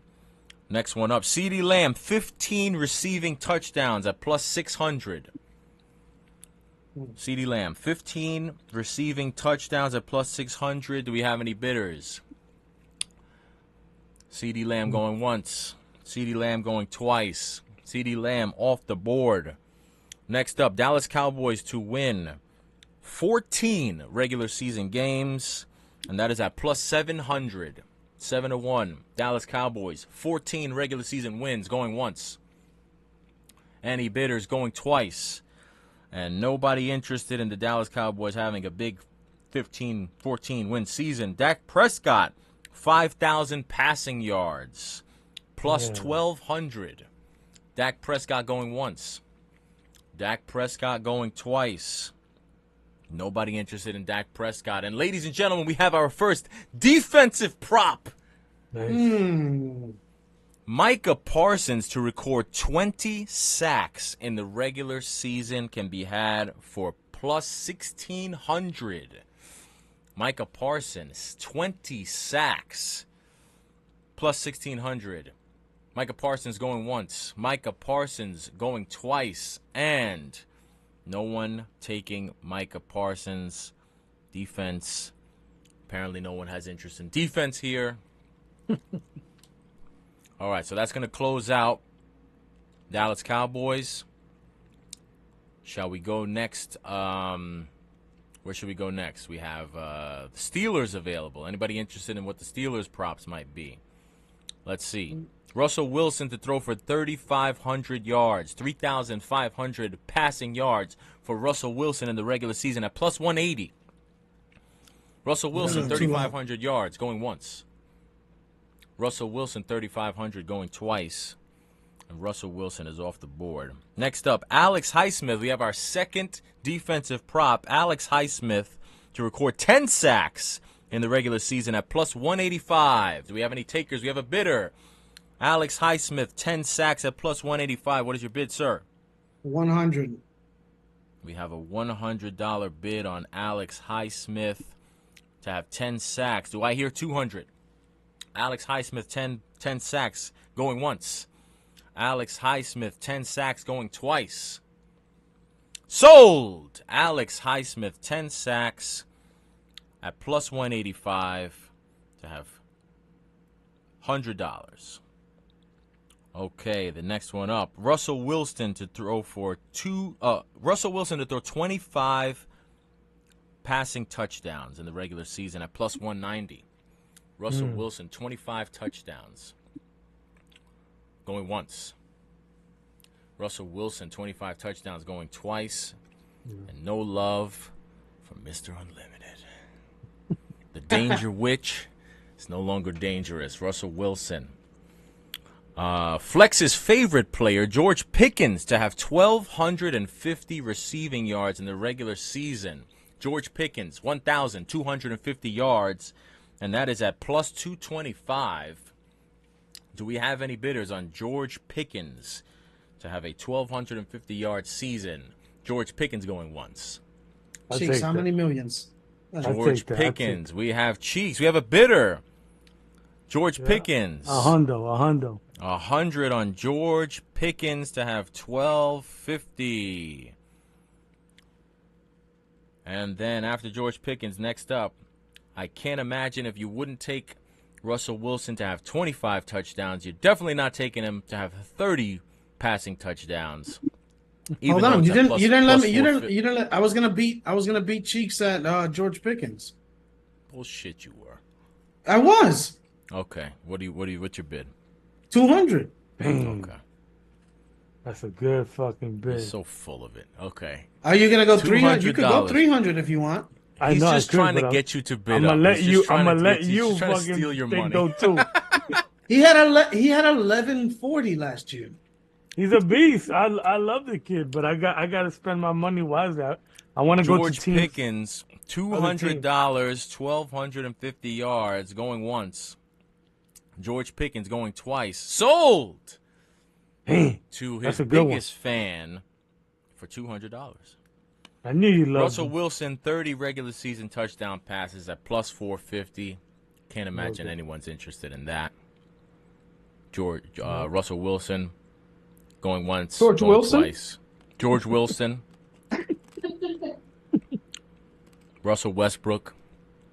Mhm. Russell Wilson to throw for 4,000 yards, plus 600. Any interest? Going once, going twice. And now we have T.J. Watt, 20 sacks in the regular season at plus 750. Man,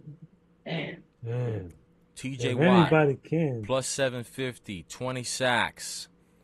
T.J. Watt going once. T.J. Watt going twice. And T.J. Watt is off the board for 20 sacks at plus 750. Pittsburgh Steelers to win 12 regular season games is plus 800. Pittsburgh Steelers, 12-win season at plus 800. Pittsburgh Steelers going once. Pittsburgh Steelers going twice. And Pittsburgh Steelers are off the board.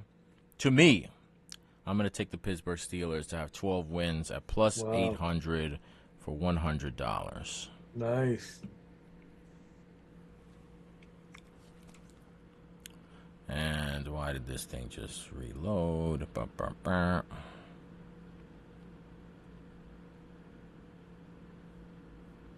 Okay. Closing out. Where the fuck did this thing go? Oh, I messed this up. There we go. Closing out the Pittsburgh Steelers. Russell Wilson to throw 35 touchdowns. Anybody interested? Plus 1,200. Russell Wilson going once. Russell Wilson going twice. Russell Wilson off the board. Russell Wilson to have 4,500 passing yards at plus 1,800. Anybody interested in Russell Wilson to have 4,500 yards, 4,500 yards, going once, going twice? And that is going to close out the Pittsburgh Steelers section here. Next, let's stay in the AFC North and go to the Baltimore Ravens. Baltimore Ravens don't have too many, but we have Mark Andrews to have 1,000 yards season receiving at plus 250. Mark Andrews, 1,000 yards, plus 250. Mark Andrews going once. Mark Andrews going twice. And Mark Andrews is off the board. Derrick Henry, new Raven, Derrick Henry, and Lamar Jackson to combine for 2,000 rushing yards in the regular season. Combined between the two of them, Derrick Henry and Lamar Jackson, 2,000 rushing yards at plus 350. We have anyone interested in the combination, the backfield combination of Derrick Henry and Lamar Jackson for 2,000 yards at plus 350, going once, going twice. I'll take that. And we have, why do you wait for me to go through it? I'm waiting for I'm waiting to see if he's interested. I only have $100 left. I like Okay. it. I like it. Playing the game wisely. I respect it. I respect it. $100. Do I hear 200? Derrick Henry and Lamar Jackson going once, going twice. Sold. $100.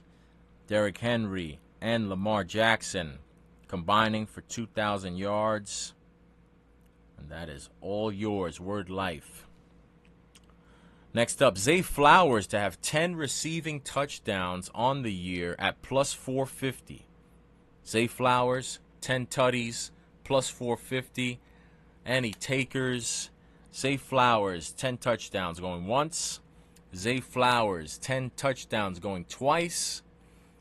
And no one interested in Zay Flowers to have 10 receiving touchdowns on the year. Derrick Henry, 15 rushing touchdowns in the regular season at plus 550. Derrick Henry, 15 tutties, plus 550.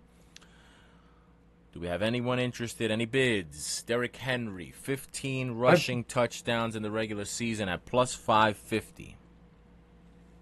I'll take that one. Derrick Henry, we have, is that a $100 bid?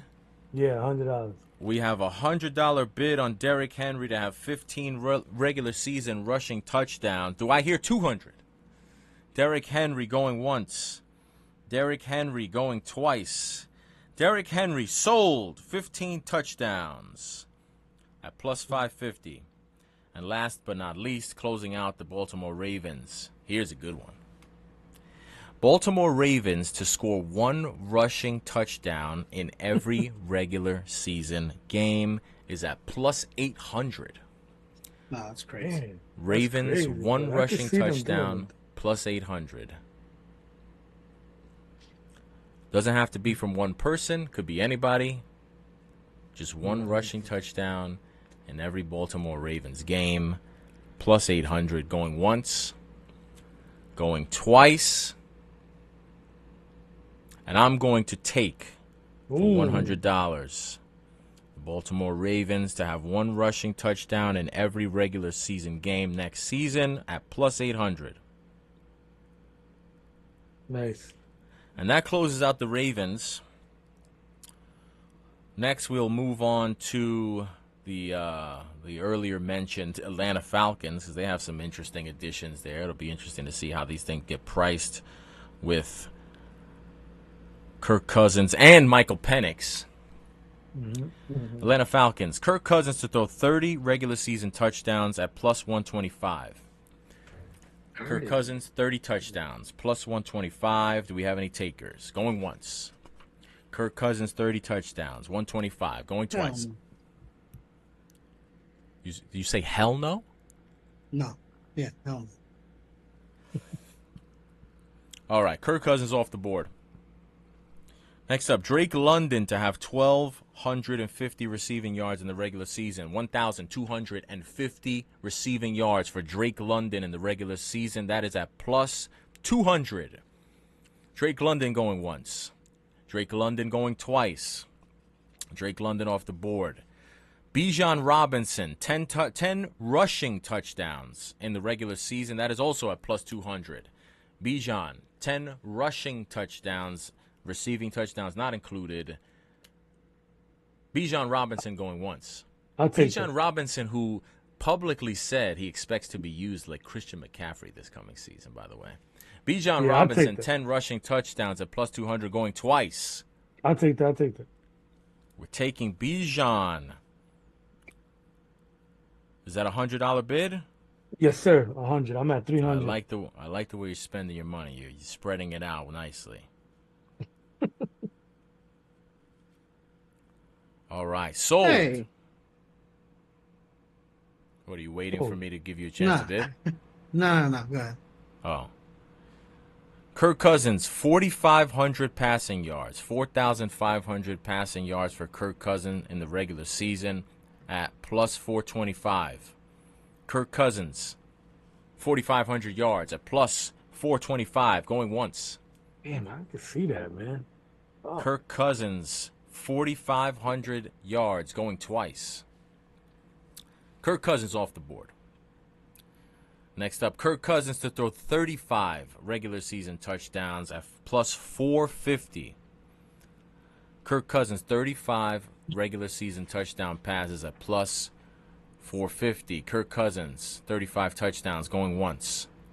Kirk Cousins, 35, going twice. Kirk Cousins off the board. Atlanta Falcons to win 14 regular season games.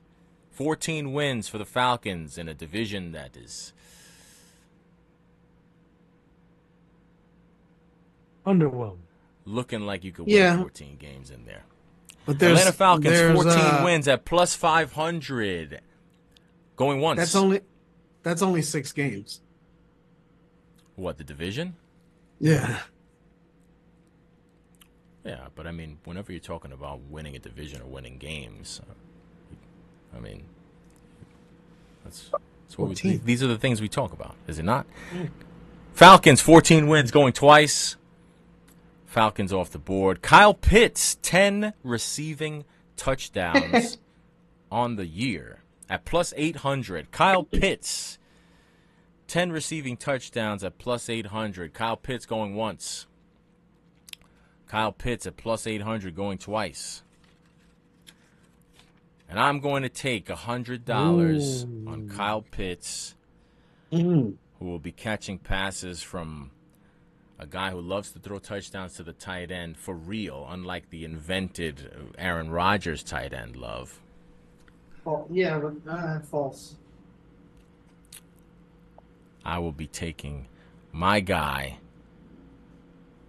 You like that. Kirk to Pitts for 10 tutties at plus 800.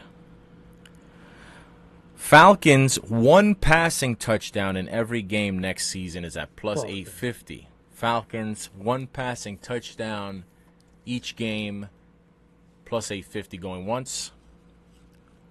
Plus 850 for the Falcons going twice. No bids. And finally, Kirk Cousins, 40 touchdowns at plus 1,200.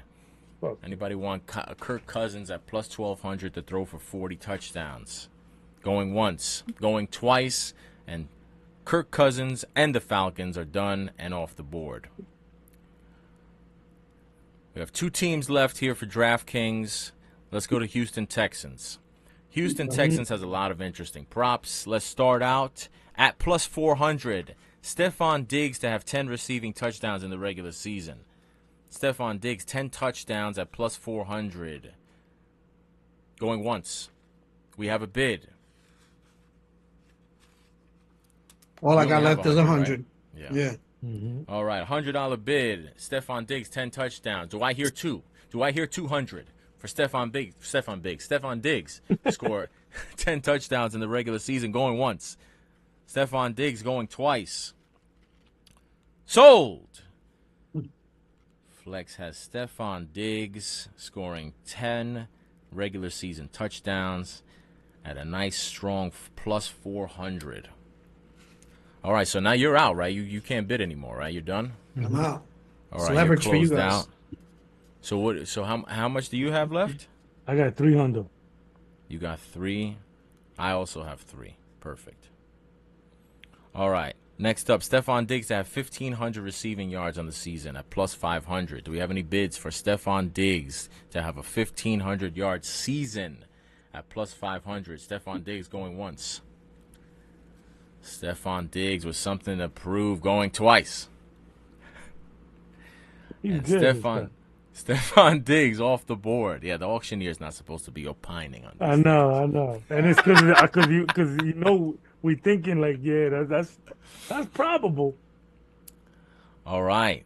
Danielle Hunter. Oof. Another defensive prop. 10 sacks. We have him to record. No, not 10 sacks. 1.5 sacks against his former team, the Minnesota Vikings. So, I mean, he's only going to have one game against them. Yeah. I'll take that. 2 sacks. Plus 600. Oh, plus 600. That's good.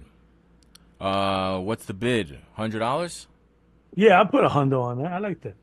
All right, $100. It's 1.5 though, right? Hunter to have 1.5. He can have 1.5 and you win. He doesn't have to have 2. You just has to have, if he has a half sack and then a full sack, you're good. Against his former team, it is probably likely it'll be he'll have to take down J.J. McCarthy. Yeah. Unless Sam Darnold beats him out. I got 200 left. All right. Next up, Nico Collins, 1,500-yard season. That's plus 650. Nico Collins. I can see it, but I'm not. 1,500 yards at plus 650 going once, going twice. And that is a stay away for Nico Collins. Stephon Diggs, 2 regular season touchdowns against the Buffalo Bills. Stephon Diggs revenge game can be had at plus 750. Stephon Diggs, 2 regular season touchdowns against the Buffalo Bills at plus 750, going once. Stephon Diggs revenge going twice. And sold. I'm going to take I knew it. Stephon Diggs revenge game. You love those revenge games. I'm going to put 200 on Stephon Diggs. You know what? It's not even so much that I love the revenge game. It's just that the Bills' defense is going to look far different this year. Yeah. I thought about that too. That's really what it's about for me. All right, so Diggs, 2 touchdowns against his former team. I'm taking that for 200. And moving forward, we have C.J. Stroud to throw for have a 5,000-yard passing season. 5,000 passing yards in the regular season, plus 750 for C.J. Stroud. 5,000 yards going once. That sophomore slump. 5,000 yards going twice. C.J. Stroud in another questionable division. Going twice. Off the board, C.J. Stroud. Danielle Hunter, 17 regular season sacks at plus 900. Going once. Going twice. I got my defensive prop. Off the board. Dalton Schultz to have 1,000 receiving yards on the regular season is at plus 1,000. Schultz, 1,000 plus 1,000. Dalton Schultz going once. Dalton Schultz going twice. Dalton Schultz off the board. Stephon Diggs to score 2 regular season touchdowns against his brother and the Dallas Cowboys. Stephon Diggs, 2 regular season touchdowns against the Dallas Cowboys. That's at plus 1,200. A big, fat, juicy plus 1,200 for Stephon Diggs to have to get the better of the sibling rivalry. Stephon Diggs going once. Stephon Diggs going twice. Stephon Diggs off the board. Word Life's favorite running back in the league, Joe Mixon, to have 1,000 rushing yards and 500 receiving yards on the season. Joe Mixon to have 1,000 and 500 at plus 1,400. Joe Mixon going once. 500 yards, huh?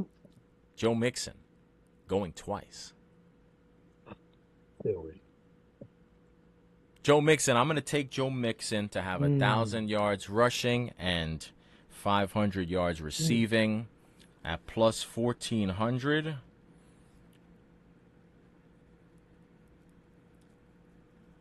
And that is that closes me out money wise. Oh shit, I'm left. So these last props, you can just kind of sprinkle whatever you want on them. I'll just read them off to you. Go ahead. Texans, 15 regular season wins at plus 1,400. Any interest in that? 15 wins. They'll have to go 15 and 2, 16 and 1, or 17 will split with the Colts and the Jaguars. No, I'm good. You lose the bet. You'd lose the bet if that happened. So you don't bet that. Okay. Let's move on. Stephon Diggs, 15 regular season touchdowns at plus 1,800. Nah, I'm good. Ooh, this is a nice one. I wish I didn't even look at this one. I probably would have put something on this one. Stephon Diggs, 3 touchdowns against the Bills at plus 3,000. I would have sprinkled the Hondy on it. 3,000. Plus 3,000 is a heavy number. Crazy. It's not like Stephon Diggs can't have 3 touchdowns in a game. Yeah. You're just betting on him to have a good game. Yeah, exactly. Plus 3,000 is a crazy number. That's an excellent game, but 3 touchdowns? But it doesn't even necessarily have to be an excellent game. Like, he could just have 3 touchdowns, and he could have less than back 60 shoulders. yards. Yeah, exactly. Yeah, I could see the 2. The 3, now. Yeah. Because my thing is this. If they're able to move the ball against the Bills, you have to assume he's going to be the number 1 target to try to score. If you think C.J. Stroud can throw 3 touchdowns against the Bills, is that game home or away? Ooh. That I don't know. That's interesting. What would it? What? I wasn't even thinking home or away. I was thinking if it's in Buffalo, is it going to be late in the season? Well, I wouldn't yeah, I mind. guess. I wouldn't mind it early in the season in Buffalo. I would be more hesitant. But to be honest with you, at plus 3,000, yeah, I would take a sprinkle on it regardless. I like. It's that probably price. plus I think that's a 3,000 great because price. it's up there. You could. I don't even think you could get that price with a same game parlay. Like You're if probably if you right. tried to parlay Diggs to have 2 touchdowns and 100 yards receiving, it's probably going to only come out to like plus 650. Mhm. All right, so nothing on Stephon Diggs. All right, we're getting down to the nitty gritty here. We have one last team. Your Oh, favorite, that's it. Okay. the Carolina Panthers. Shit. I was hoping it's the Lions. Go ahead though. No, surprisingly, no Lions here. I think they did have. If there's nothing here that interests you, we can finish it out and just go to FanDuel. I think they got a couple on the line. I think I saw. Nah. 200. I could find 200 here. The game is at the Texans early in the season. Ooh. That's pretty good. I like that. I like I like my 2 touchdowns even more. Yeah. Yeah. me Yeah. too. Deontay Johnson to have 1,000 yards receiving in the regular season, plus 200. Deontay Johnson, plus 200, 1,000 yard season. Going once, going twice. No interest. Bryce start Young with to, huh? Am I bugging? Well, I Louis gave start- that as Okay. a like an example. Oh, okay, that's what they were. Okay. Bryce Young to throw for 3,500 yards is plus 200. How many yards did he throw for last year? Did he even throw for 1,000 yards? Nah, I don't think so. I mean, I that's feel like crazy. he have. How do you? How He do started you every not? game. No, he didn't Yeah. start every game. Nah, That's he the other didn't. thing. There were a couple Dalton games in there. Yeah, I I'm think not taking combined they might have. Because Dalton, I think, had a 300-yard game. Did he not? Didn't he go up into the Seahawks and throw for like 300 yards last year? Why do I feel Why do I feel like he had a big game with the Panthers early in the season? It says here he threw for 2,800. 2,800? Yeah, 2,800. Bryce Young by himself? So it says here. There you go. I think he had a couple games. Probably late in the season, if I had to guess. I don't even remember. I wasn't even really paying that much attention. He's to him. looking Yeah. better too. Yeah. What was the numbers on it? 35? Bryce Young, 3,500 passing yards in the regular season, plus 200. Oh, God, 35. It's not that much more than. Adam I'll take it. Thielen. I'll take it. Yeah, I'll take it. Okay, I'll so you're take it. taking Bryce Young, Yeah. 3,500 yards. And how much is that? How much is on that? 100. I got 100 left. All right. You still got 100 left, or that's it? No, I got 100 left. I had 200. Yeah, he had 2. Adam Thielen, 1,000 yards at plus 500. No, I don't No want interest. Deontay Johnson, 1,250 at plus 600. that. No. Bryce Young to throw for 4,000 yards, plus 600. No. That feels light, man. Plus 600. I need quadruple digits to take Bryce Young for 4,000 yards, man. Come on. Hold Bryce Young, 25 passing touchdowns at plus 650. No. Nothing. Panthers to win 10 regular season games, 1,400. Plus 1,400. Is that the last one? It's the last one for the Panthers. Yeah. And it's the last one for DraftKings. I'm going to go to FanDuel next. No, I just picked. I'll pick. Well, let's just go through I'll go through the FanDuel ones quick. We'll just Okay, go over okay. them. Because I don't think there were as many. That's why I was just focusing on DraftKings.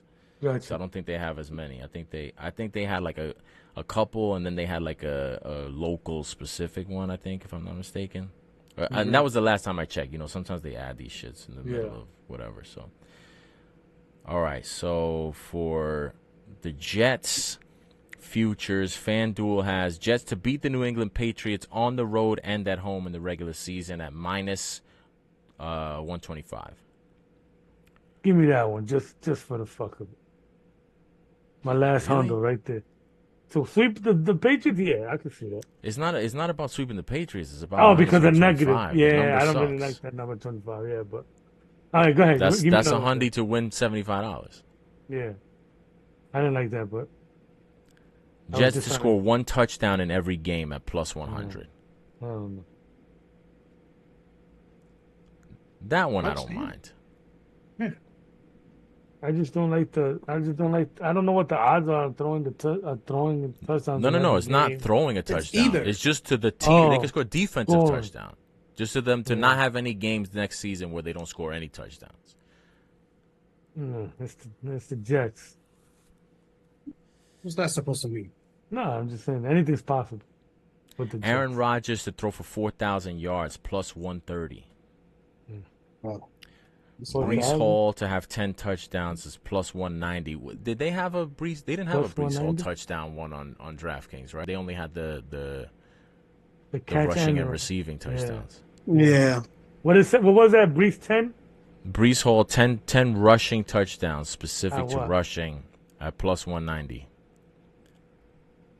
I feel like it's gonna be Quinnen Williams 10 sacks plus 190. No. sounds bad. What was the price for Mike Williams 1,000 yards? Because they have that on FanDuel as well. I feel like FanDuel's price is way better. Plus 300. Oh, okay. So DraftKings price is better. FanDuel has it for plus 270. Okay. I didn't realize it was. I didn't remember it being plus 300. That's pretty good. All right, and what else? So that's all they have for the Jets. Besides that, they have. They got a No couple Giants, huh? No, I think they have a Giant. No, see, they don't have. No, yeah, I checked. They have Kirk Damn. Cousins, Barkley, and Derrick Henry. That's it. That's crazy. Yeah, no. I I think guess it's, too many unknowns. yeah, I feel Yeah. like there's too many unknowns from top to bottom. It's like the quarterback situation is kind of unknown. They're receiving like I don't even know what you would put. Like what would you could I mean you could put Neighbors, but I wouldn't know how to assign a price to it. Like Neighbors to have a 1,000-yard season, like Because I would have taken that. What to price that at? Yeah. Yeah, I mean, I'm saying just in general, I would have taken that because it's like when you But how can you Like, say, for you example- can't say in general you would take it. The price is everything. You would No, take it yes, if it's gonna if you win, you lose $500. no, but Price I'm is saying, everything. yeah, I know, but I'm saying within a reasonable amount. So- Yeah, no, I hear you. I'm just going off like Garrett Wilson being able to do that 2 years in a row with all the shit that he had. Yeah. Just so I can end it. Give me the Aaron Rodgers for the 4,000. Aaron was Rodgers that? 4,000. That was plus 190. Yeah, I'll take that. Fuck it. All right. I like it. All right, and that's going to close out the preseason futures auction. Let's hear what are your you want to give your 6 over unders? Yes, sir. So compiled a list of 6 over and unders that I like, based on the way Vegas seems to lean. And most of these are plus money. I didn't write down exactly the exact amounts on these, just because it was, I was going off like the PFF easiest and hardest schedules that they had listed. So, the Bears, they're listed as the third 30th easiest schedule on the PFF schedule ranking list. Mm-hmm. And they're at 8.5 at the sports book. And the money and what Vegas is leaning on is them going over. So the plus money is on the under. And I like the under for the Bears. I just think there's a little bit too much hype. Yeah, definitely. What's the number? 8.5. 8.5 wins. Yeah, and I'm gonna pull up the actual prices on them. Yeah, I like But, the under, too. I like the under on that. Yeah, it's just And that ease of schedule doesn't the preseason strength of schedule shit doesn't really move me. yeah, but this is more based off like the PFF rankings, not just like what the teams did last year, like a lot of the ones like when you go on like ESPN No, I hear you. and Yeah, yeah, you know what I'm saying? So yeah. I got you. Yeah, I like the I under on just that definitely. yeah, I just think that there's a lot Hype. of hype Yeah, easy. and like based off like what's gone on in like like the off season or whatever. It seems like Caleb Williams still has to get, you know, he's been shaky, and I don't know. I just think that there's a lot going on there. So you know, and they still have that coach. So you know, they could have Oh, Roma you don't believe in and all that. Eberflus? No, Come on. his name ends in lose. But he's a floozy. Well, yeah, Floozy Eberflus. and lose. Yeah, Eber lose. He's loose. That's what it's not lose. It's loose. Uh, He's a loose floozy. oh, okay, I got it. That changes everything. Who was it? Wasn't it? Didn't they? Didn't there? Who got fired there last year? That under suspicious circumstance. It was the DC. Oh no. Didn't somebody Was it get the OC? fired? And then they were saying that it was Yeah, somebody. that it was like suspicious and that they were. Why do I remember somebody getting fired from Chicago? But anyway, so what else you got? What's the other over under? All right, so actually the under on that is plus 122. Yeah, I like that a lot. All right, I have the Eagles going over 10.5 wins. Their number's 10.5. Yeah. Oh wow. I'm just gonna double check here because I did it on FanDuel. Yeah, 10.5. And the under is at the over is at minus 104. The under is at minus 118. So you're still getting better odds on going over.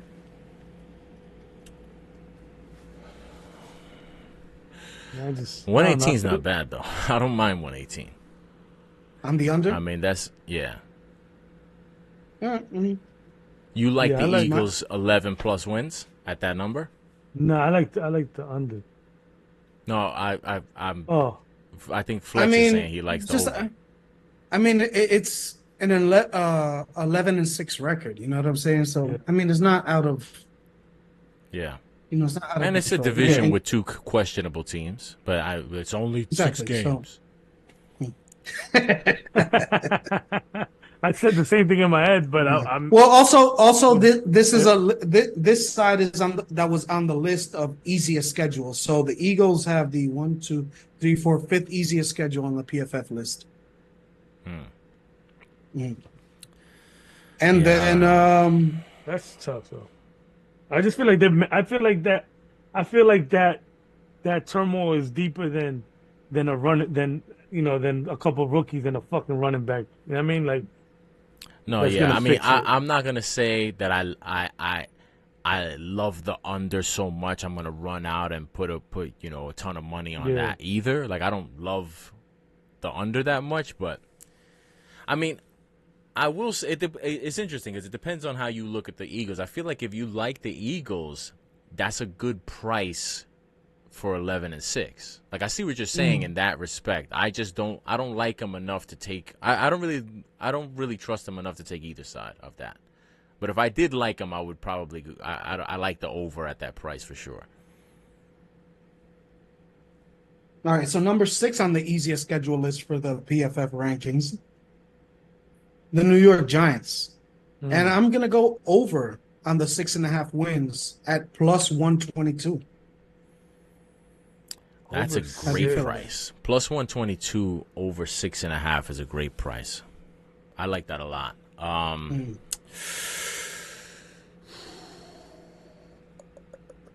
they got an easy schedule. Yeah, I mean it doesn't look like that based off Yeah, it doesn't look like that. you know, like what I'm saying is like that's the difference between like the way that like in general they do it based off Yeah. last year's schedule and the teams last year, but they're doing this off all of the metrics, so it's a little bit more updated. What's the Yeah. under on that? I gotta The tell you, under is minus 150, So there's a lot of kinda money like coming in. it just because if Dable and Shane don't win 7 games, they're in big trouble.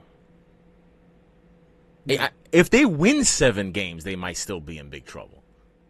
I feel like they need a winning season. I feel like they need to win at least or at least come close, like get to like 8 or 9 wins.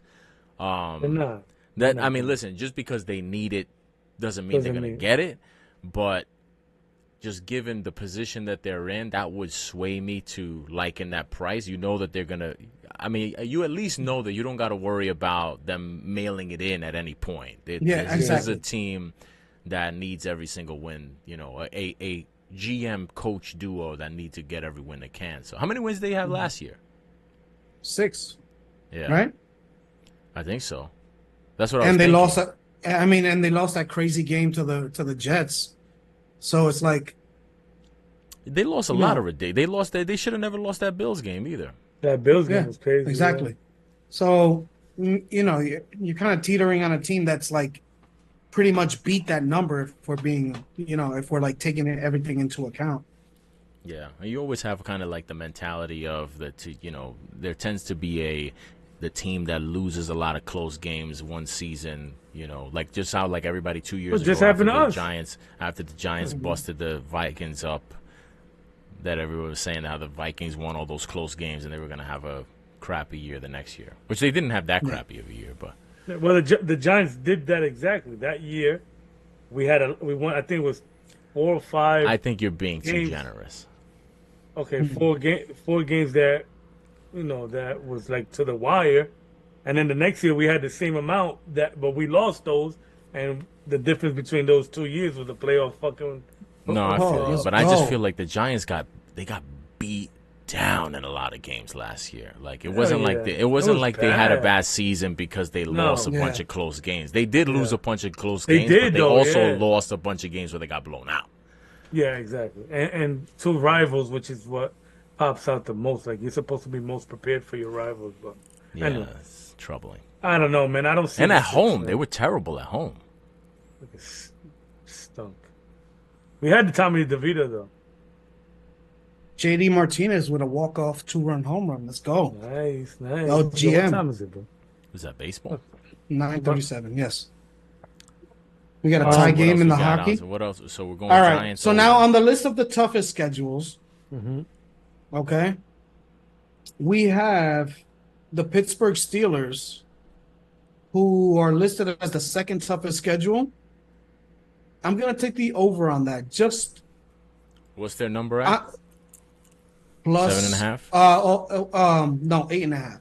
8.5. But the number's at plus 135, 136 for some reason on here. And we're going off of Mike Tomlin's record. Mm-hmm. You know what I'm saying? The newly extended Mike Tomlin. Yeah. Pause. Oh. That was why I did that, just to get the pause. The newly extended, yeah, exactly. And and you got to figure that some sort of upgrade at the quarterback position. They got better, and they won what 8-8. Last year? 9-8. 9-8. Yeah. So a repeat of last year. You're with better quarterback. schedule. You would think better quarterback play and just Now, going what's off. the price you Mike, said for over 8.5? plus 136. Plus 136. See, I still feel good about. I feel good about my 12 wins at plus 800. Like just how the prices correlate. Mm-hmm. You know what I'm saying? Yeah. Like I love the over 8.5 at that price, but obviously if I'm the way that I'm looking at how I would price them. Like truth be told, I don't think that they'll get to 12 wins, but I don't think it's as impossible as plus 800. I think plus 800 isn't a terrible bet, just because if a competent organization at plus 800 for 12 wins, that's a good one. I like that one. Yeah, that's a good So one. the I like Ravens that. I'll the take Ravens here actually I just feel like the one thing I will say before you move on, because you're about to go to the Ravens and it has to do with that. I could see that division. I have no idea what to expect. The thing about it's a toss-up. the thing with me is I feel like we assume the Ravens are gonna be good next year, Every Yeah. time you But- get better and better and better. but at the same time they could have the fall off year next year. Like that's yeah. gonna be a tough division, man. Fucking Bengals, I think will have a bounce back year. Yeah. The Browns are gonna be tough. I don't really know how tough they're gonna be, but at least the defense is gonna give you a hard time. So that division, I could see. If you should told have me Chubb any back. of the teams at that division won the division or came in last, neither would surprise me. I wouldn't be shocked if the Steelers won the division. I wouldn't be shocked if they came in last in the division. I wouldn't be shocked if the Browns won the division. I wouldn't be shocked if they came in last. That's to me the toughest one to tell. Who's quarterbacking Which- for the Browns? Still Watson, right? That's the other thing. It is Watson, but it seems like he could on be on thin a real ice. short leash. Yeah. You know I who don't know. and you know who we get if he is on a short leash. Who? Johnny Manziel. Nope. Johnny better. Manziel. Better. Who's that? Which is not saying much because it doesn't take much to be better. Yeah. If we I get forgot who it was. a Deshaun Watson benching, we get Jameis Winston. Ooh. We get I just Jameis seen something leading crazy. the Cowboys. That'd be incredible. Crazy. And you know what That's he what does I'm at rooting W's. for. The Browns. And he interviews Fish, which is one of the greatest things I've ever You seen seen in my that life. shit, right? That was That's one of the crazy. greatest things I've ever seen. He's Flex, you cra- saw he's that, right? nuts. Yeah, he's No, nuts. I didn't. He's out of his Oh goddamn my mind. god! No, I he's gotta nuts. send you He's that nuts. shit. That Send- shit yeah, was send me that. amazing. But I don't even And think he wasn't being crazy. He was He just wa- being he mad wasn't. funny. He was trying. No, but that's the thing. Yeah, but You I thought don't he know. was The being thing with him- serious? No, I think he was trying to be funny with that serious, like voice that he. That voice just makes me like cringe, like a little bit, like No, It makes me like he him is a little very bit. cringy it person. makes but it makes me like him a little bit because he's a little dorky. But then it's like it's like like when he I was don't know. who was he rapping to? rapping. It was to Derek Carr, right? He was doing Oh. Ludacris Oh, to yeah, Derek yeah, Carr yeah, on the yeah, on the yeah. sidelines, wasn't he? Yo, he picked Ludacris. Well, I don't think he picked. I think it was just playing in the arena. Yeah. But what I'm saying to show his coolness. Which is, I kind of feel like that's kind of perfect, though. I feel For like him, Ludacris is the 1,000% perfect- perfect for him. Yeah, Yeah, no, for him that's perfect. Like he would like play the like perfect yo, guy. The perfect guy for the corny guy to think he's cool is, oh, look at how I rap Ludacris. yeah. Yeah. All right. So I got two more. Let me go through these real quick. There's a little bit of a discrepancy for the Ravens number because initially I had the under. I'm still gonna stick to the under because when I saw it was at 10.5 and the plus money was on the under, I like that. but now it went up to 11.5 Ooh, and the money went down Yeah. for the under. So now it's at minus 165. oh, 60. That's still a lot. That's still a lot of like winning they have to do. Yeah, but 165 is a lot of juice. Yeah. That's a lot of juice to pay. You know what the other thing about it is that I really got to I still have not fully wrapped my mind around the 17 game season. Like, Yeah. I feel like I still look at these over under totals the way I did 5-6 years ago. That's true. That's a Where good I'm point. like, Yeah. you know, you look at a team like, yo, like if a team wins 10 games, that's a real big season. You know what I mean? It's hard to get to 10 wins. So, like, if you set a team's over under at 9.5, like, if I think a team is going to be good, I'll be definitely looking to the over on that. But that extra game, I'm because it's like the 10.5 is not the new 9.5. You know what I'm saying? Like, Yeah. it's still hard to get those fucking wins. Like 11.5, like, it's not impossible, obviously, but it's a lot of fucking that's a lot. 11 of and a winning to do, half for man. the Like they Ravens? could have a good season and fall. They could have a really good 11-6 season, Yeah. and you lose the bet. Yeah. So it's 11 and a half. So they gotta Yeah. hit that 12. Yeah, That's the thing. Oof. Like they could win the division at 11. Like what I was Yeah. just talking about in Yeah, terms of like exactly. those badass teams. They could have a they could. I mean, I don't want to get crazy, but it's not insane to think that they could even finish with a top 2 seed with 11 and 6, Yeah. and you lose the bet. Yeah, I mean, Yeah. especially in this division, man, it's like Yeah. Yeah, it Yeah, took for me a me, it would so. while. have to be I'm under. It would have to be under. Or I'm still nothing on gonna that. lean on the under, even though I have to give a little bit more on Yeah. that side. But that Obviously, extra game is huge. That's what I'm Yeah, thinking. exactly. Yeah, that's what I'm thinking. It might be worth it for that because of that extra game.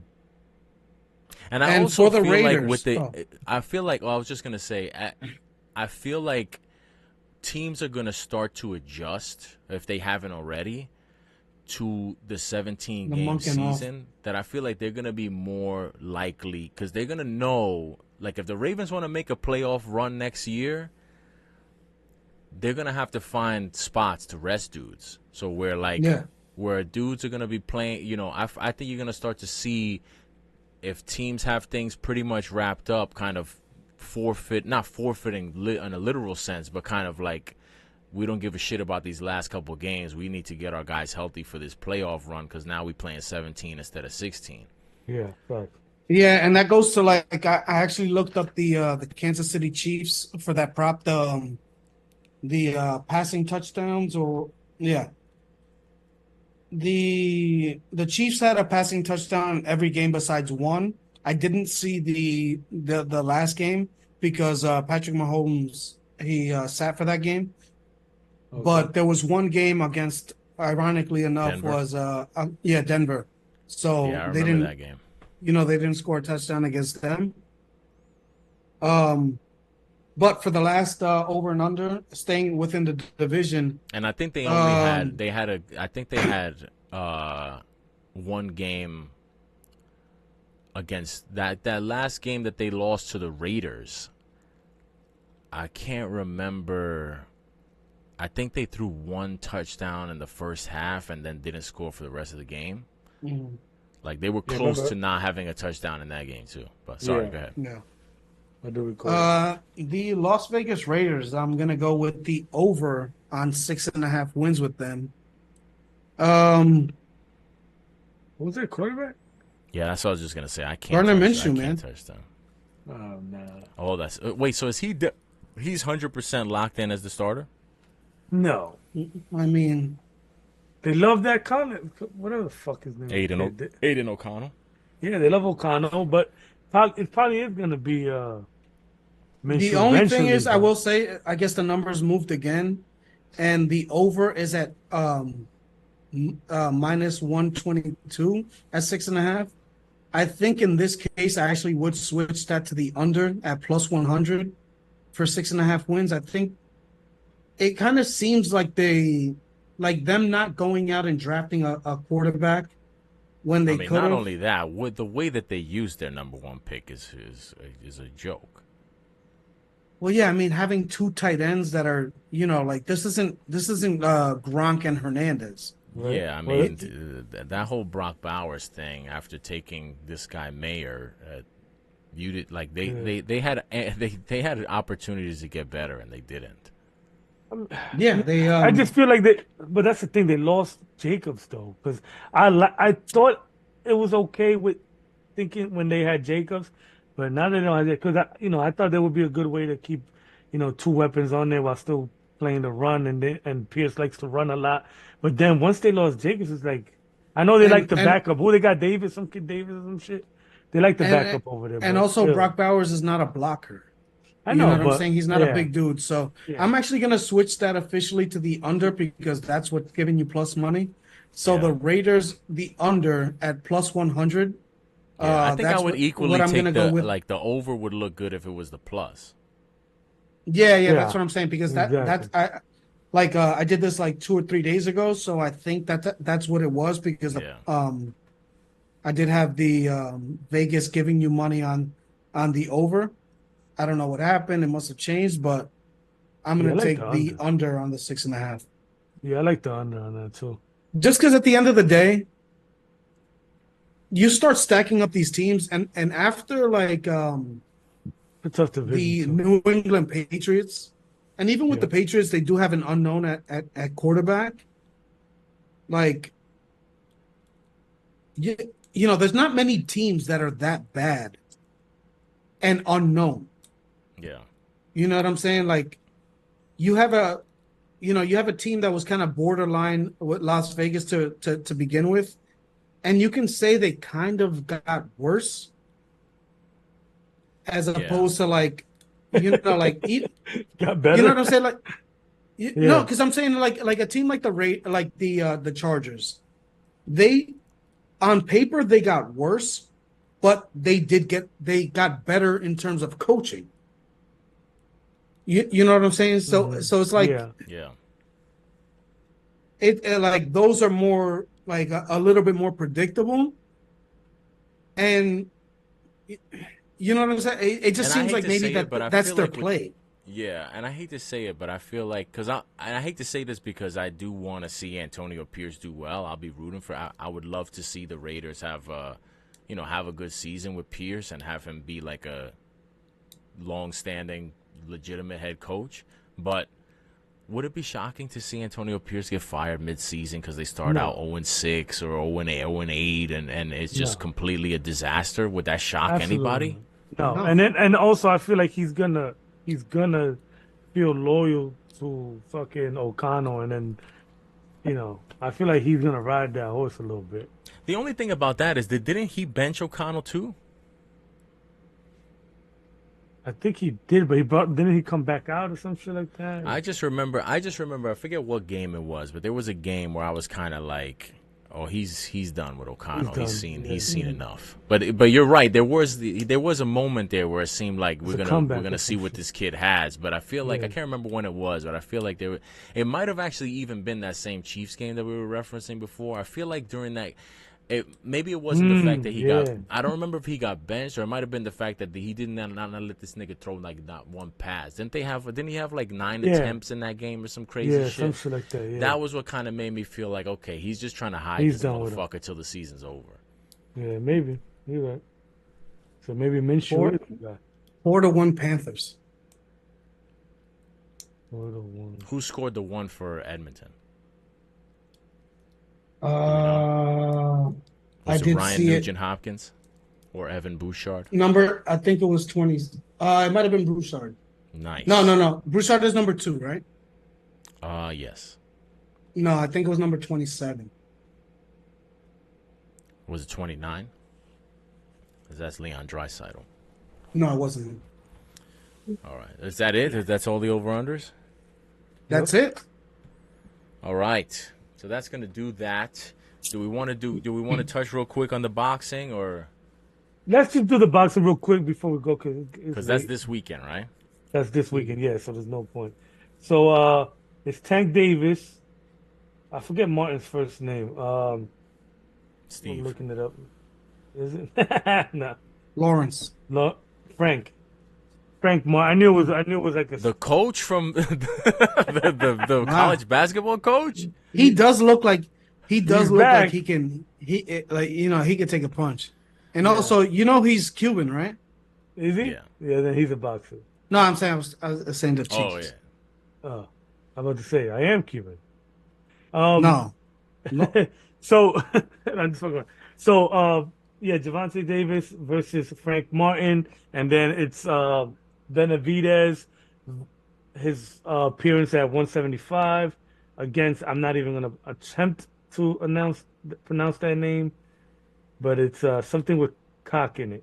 So Something with Uh, cock in it. yeah, it's Oleg Barry My McCock. girlfriend. Alexander give cock dick. Give Vox dick. Give ox dick. All right. Oh, he all right. gives This is a ox family dick. show. Okay, I'm sorry. Anyway, so I'm actually gonna go with I think I like this kid Martin, but I think Frank. I mean, I like Frank Martin, but I think Davis is just gonna be too much for him. So I'm looking at a late knockout or stoppage by the corner. I'll say 8-9 in the 8th or 9th round. Stoppage. let's go 9. Let's go 9. Let's go 9 stoppage. Um, I think Martin is fast. You know, he's quick and all that. They're both lefties, which is going to be fun to see Davis against another lefty. But I think So you I say think Davis I in think the ninth? Yeah, I say Davis in the 9th stoppage. I just think that All Martin right, is so too. we got the total rounds for that Okay. fight is at 9.5. Over 9.5 rounds is -125. Under is at -110. Under 9 is 110. It's It'll minus. be under 10, under 9.5. So if it ends, if you're saying ending in the ninth, Yeah. that would be the under. Okay, so but it's at negative. The under's at negative, right? They're both at negative. How about this? There's some specials here. I'll read them off to you. You tell me what you Okay, think. let's go. You got Martin to be knocked down in rounds 1 through 3 or rounds 10 through 12. That's at +150. You got I like Martin that. to be knocked. I like that. I like Martin getting dropped at in the late 10 to 12. I like that. How about this one? Martin to be knocked down 2 times at +175. I like the +175 on that. How about this one? Martin to be knocked down and Davis to win by decision. That's at +425. Decision. So for him to take a knockdown but survive the fight and lose is basically. Yeah, no, but decision and unanimous. I feel like if you, But that's what I'm I saying, feel like, to survive. yeah, Not to unanimous. survive. It doesn't have to be unanimous. It could be unanimous. It could be split decision. Just to survive Oh, the just fight to and win. not get knocked out. No, to lose. Gotcha. Oh, Martin yeah. No, to I know. I'm lose, talking about not get Davis. knocked Yeah, out, but to get knocked down. yeah. I actually like that. Yeah, That's a at good one. +425. I can see that. I think that's the outcome. Actually, I believe that could be that could be the outcome. But I just feel like I don't know. I kind of like Davis ending him. I feel like there's a lot of stiffness in Martin that Davis is gonna expose. But Martin is fast as fuck, man. They call him the Ghost. They call him the Ghost. So, you know, and I've seen him fight. He's fast. He got a I little. want to see if I could find the price for exact result. Martin knocked out in the 9th. I got +950 Gervonta Davis to win the fight in the 9th round. Oh, you got what is the price on that? +950. I thought it'd be more. I mean, 950 is a good price, but based is on a what good I'm looking at here. Yeah, 9 is a little. But I guess because since he's the favorite, that's probably baked into the price. Because 10 is +1200. Okay. In the 10th round. So, in the 10th round and the 7th round. So that 8 and 9 round, they're both at +950. So it kind of seems like that's the way they're leaning, because as Yeah. soon as you go, Yeah, they're looking at the fight the same 11 way you are. if you go at 11, it's +13, and in the 12th, it's +16, and under that, it's similar numbers as well. Yeah, you know, if it's the same as 9, I could see I could push it to the 10. You know, if it's the same number, I could push it. No, I thought it No, was, you Well, get a in better number at 10, a much better number at 10. that's what Yeah. I'm saying. That's what I'm saying. Yeah. Well, okay, yeah, not the same number, but you know, Yeah, you Yeah, said it was what? You said it was 900 and the 9th, and what was it in the 10th? 13, +12. 12. Plus Okay. 12. I Yeah, actually that's like the nice. plus 12, man, because You could play them both. yeah, you're right, you can. You could play them both, and then whatever. Yeah, you I'm eat definitely putting- because they're both at such high pluses. You could play them both and just eat the loss on. You just Yeah. gotta Well, you spread yourself out across those 2 rounds. Yeah, and I really like that decision, Martin drop decision. I like that one a lot. You said that was what, 400? Yeah, that was 475. Yeah, I no, like that a lot. 425. 425. I like that a lot. Something's telling me stoppage for Davis, but this And is Davis on against a lefty, fast. He's not normally he normally doesn't go against somebody as fast. I know he's not.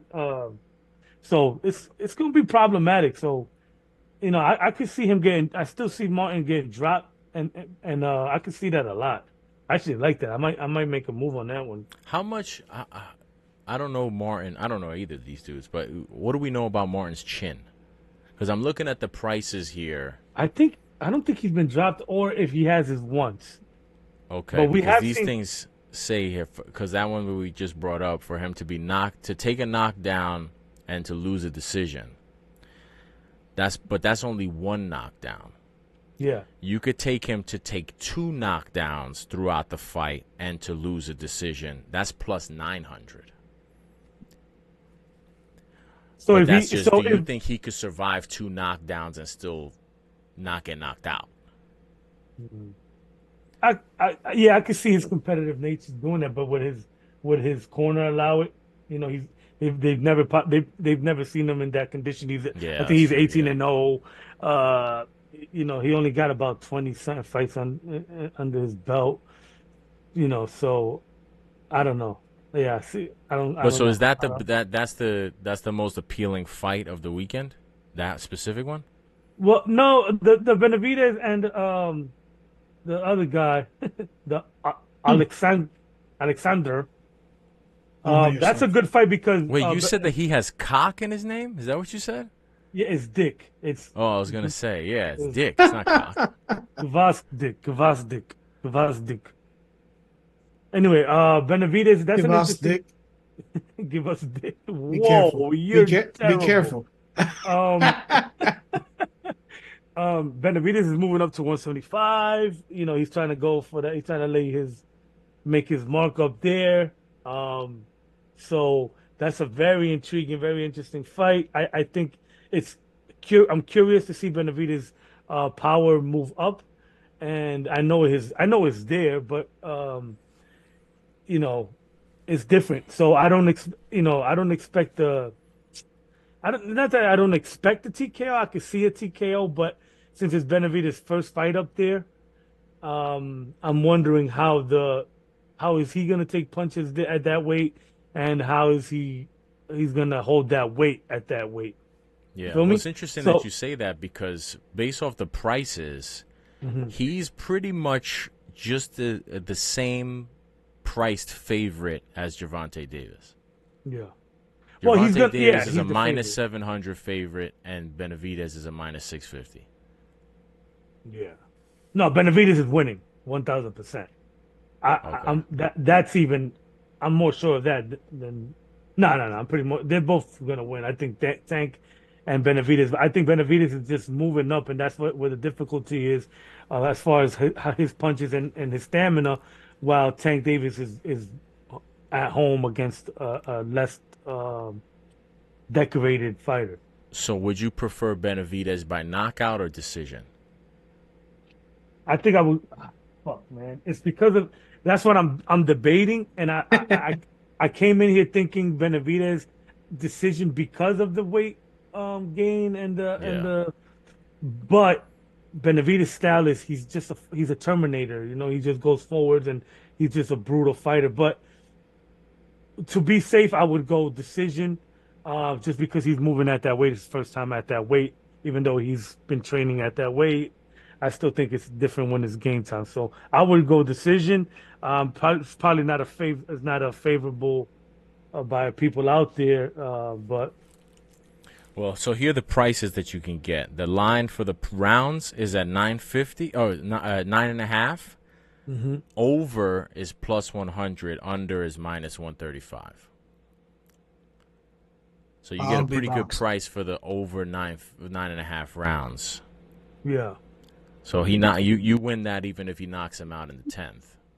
And then you can also get a price on the fight to go the distance at plus 180. I would have thought the distance would be bigger number, because I feel like most people think he's gonna get him out of there. Yeah.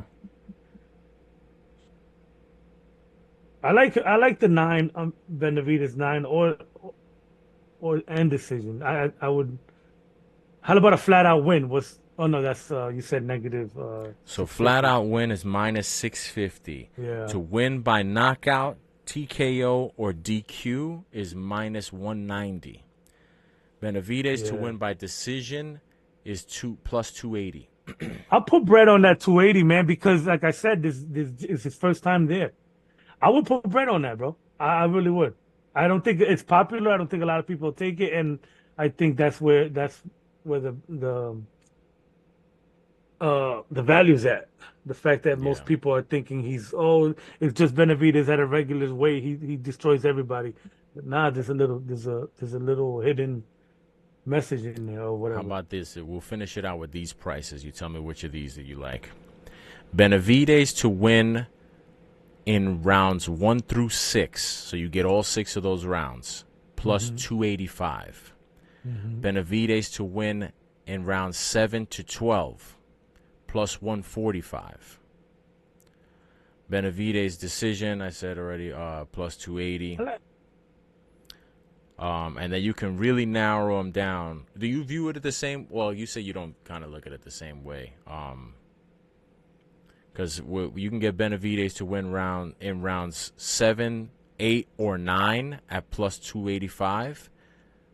You can get him to win in rounds 4, 5, or 6 at plus 450. So I mean, depending on how aggressive you think he's going to be, I don't hate yeah, plus 450 at yeah. rounds 4 to 6 if you say he's definitely going to win the fight.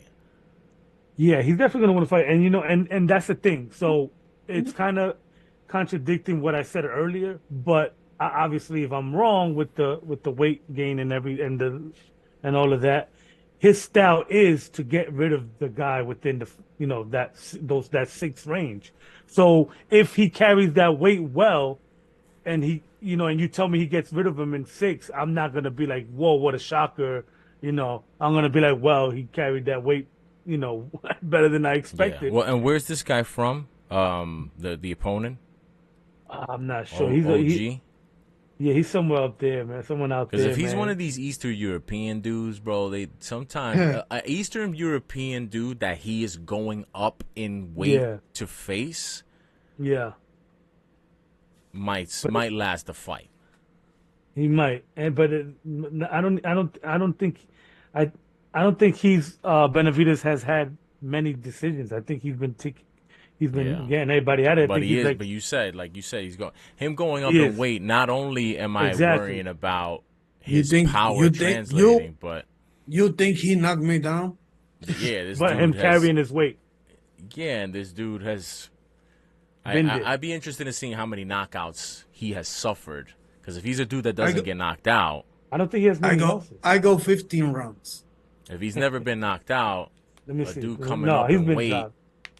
those are probably theoretically going to be some of the lighter punches he's faced.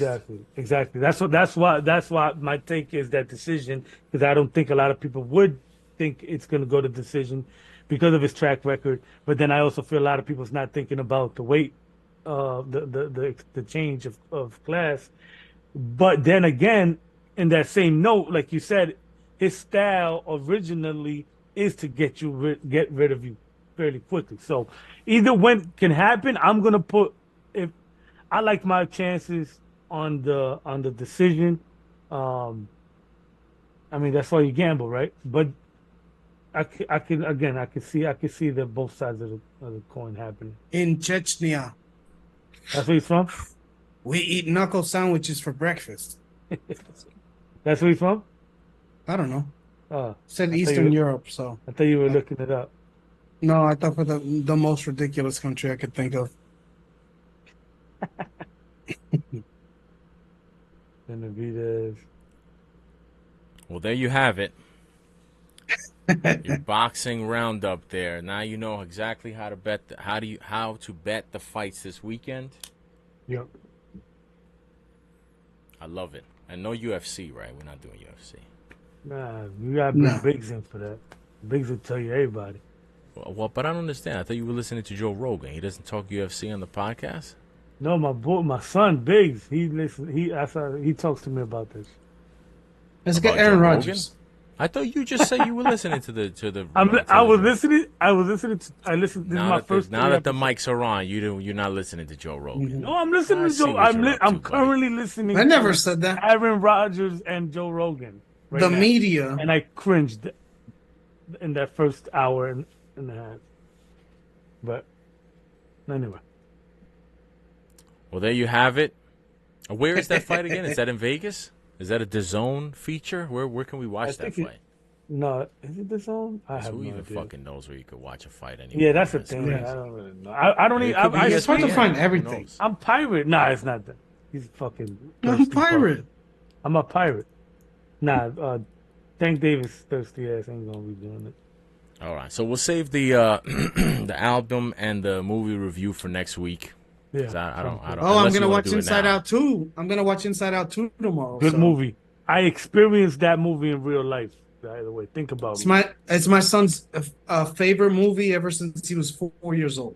Wow. I So- have no idea that- what you're even talking about. Yo, that really happened to me. Flex, that really happened to me. Yo, my son, he was 4 years old. That's crazy. He's loved that movie. It's his favorite movie. Wow. He's been asking me about part 2 ever since he was fucking 4 years old. And finally, I'ma watch he's 7 years old, and it's coming out. I think it came out. No, it's coming out tomorrow. Coming out. Yeah. Nice. Yeah, it's coming out tomorrow. So, gonna peep that. You might have a review. Yeah, I might have a review on the Deadpool versus 3D Wolverine 3D coming view. Ooh. All right. Now, Gonna- last but not least, speaking of movies, speaking of reviews, is anybody planning to go see Bad Boys, the new Bad Boys? I'm gonna see it on Pirate. My shorty might make me go. Yo, that's hilarious that you say that because I was just gonna Rated say R. I fucking I never saw the third one, and I was sitting there with I my did. girl, and I was Last like, week I did. "You did?" I was sitting there with Yeah. my girl, and I seen that it was on one of the streamers, and I was thinking about maybe I'll watch this and then watch the new one at some point. And then she was like, "That's something." I forget exactly what she said, but she's like, I could tell that she didn't want to watch it because of Will Smith, and I didn't really. I don't think I've watched any of those crazy. movies full through, but I want to. Part one The was Bad fire. Boys They're all movies? good. Yeah. Part one was fire. Like I'm saying, from like opening credits to closing. Oh, chill! I saw Bad Boys 1 in the theater several times. me too. More than once. Several times. Yeah, Oh, me too. oh, yeah. That movie's Salute. fire. That movie's dope. Movie's Yeah, dope. no, Bad Boys 1 was After crap. that, though. No, I'm The just. second I'm one saying. was Nah, yeah. they all. Suck. second when one you was a said hit. when you said They I all saw suck, the you said? No, slap yo Oh, they all slap. H when you for what said, they are. H when you said I saw the third one yesterday. I mean the other day. I instantly regretted saying I might go. I won't go. I will not go to that. Watch that movie. I promise you. The fact that there's a 4, I remind. Thank you for reminding me. I promise you right here, right now, I will not be watching that movie in the theater. All right, Promise. so we will anxiously await your review. next week. And it's Father's Day weekend, so I'm. Oh I have yeah, a no, say. come on. I have there a you say go. this. There you go. I have All a right. say. Yeah, that's I have right. a say. That's good. But I forgot that they even made a third. Like I never saw the That third. sucks. That sucks that they made a third. Yeah, I don't even know what. Because I remember hearing that they announced that they were making a third, and it was like one of those things that like they announced the movie, and then the movie takes so long to come out that you didn't even see that it came out. Yeah, exactly. Nah, once they start trying to do, like, follow the bullet and all that shit, I'm done. Yeah, they Follow, turned it if you're into following, Matrix. if you're following bullets and you're not, and I you're was- not I was- fighting a super villain, I don't want to fucking watch it. I thought that this was part 5 because part 4 took so long. No, part 3 took so long to come yeah. out. That Yeah. I thought it was part 4.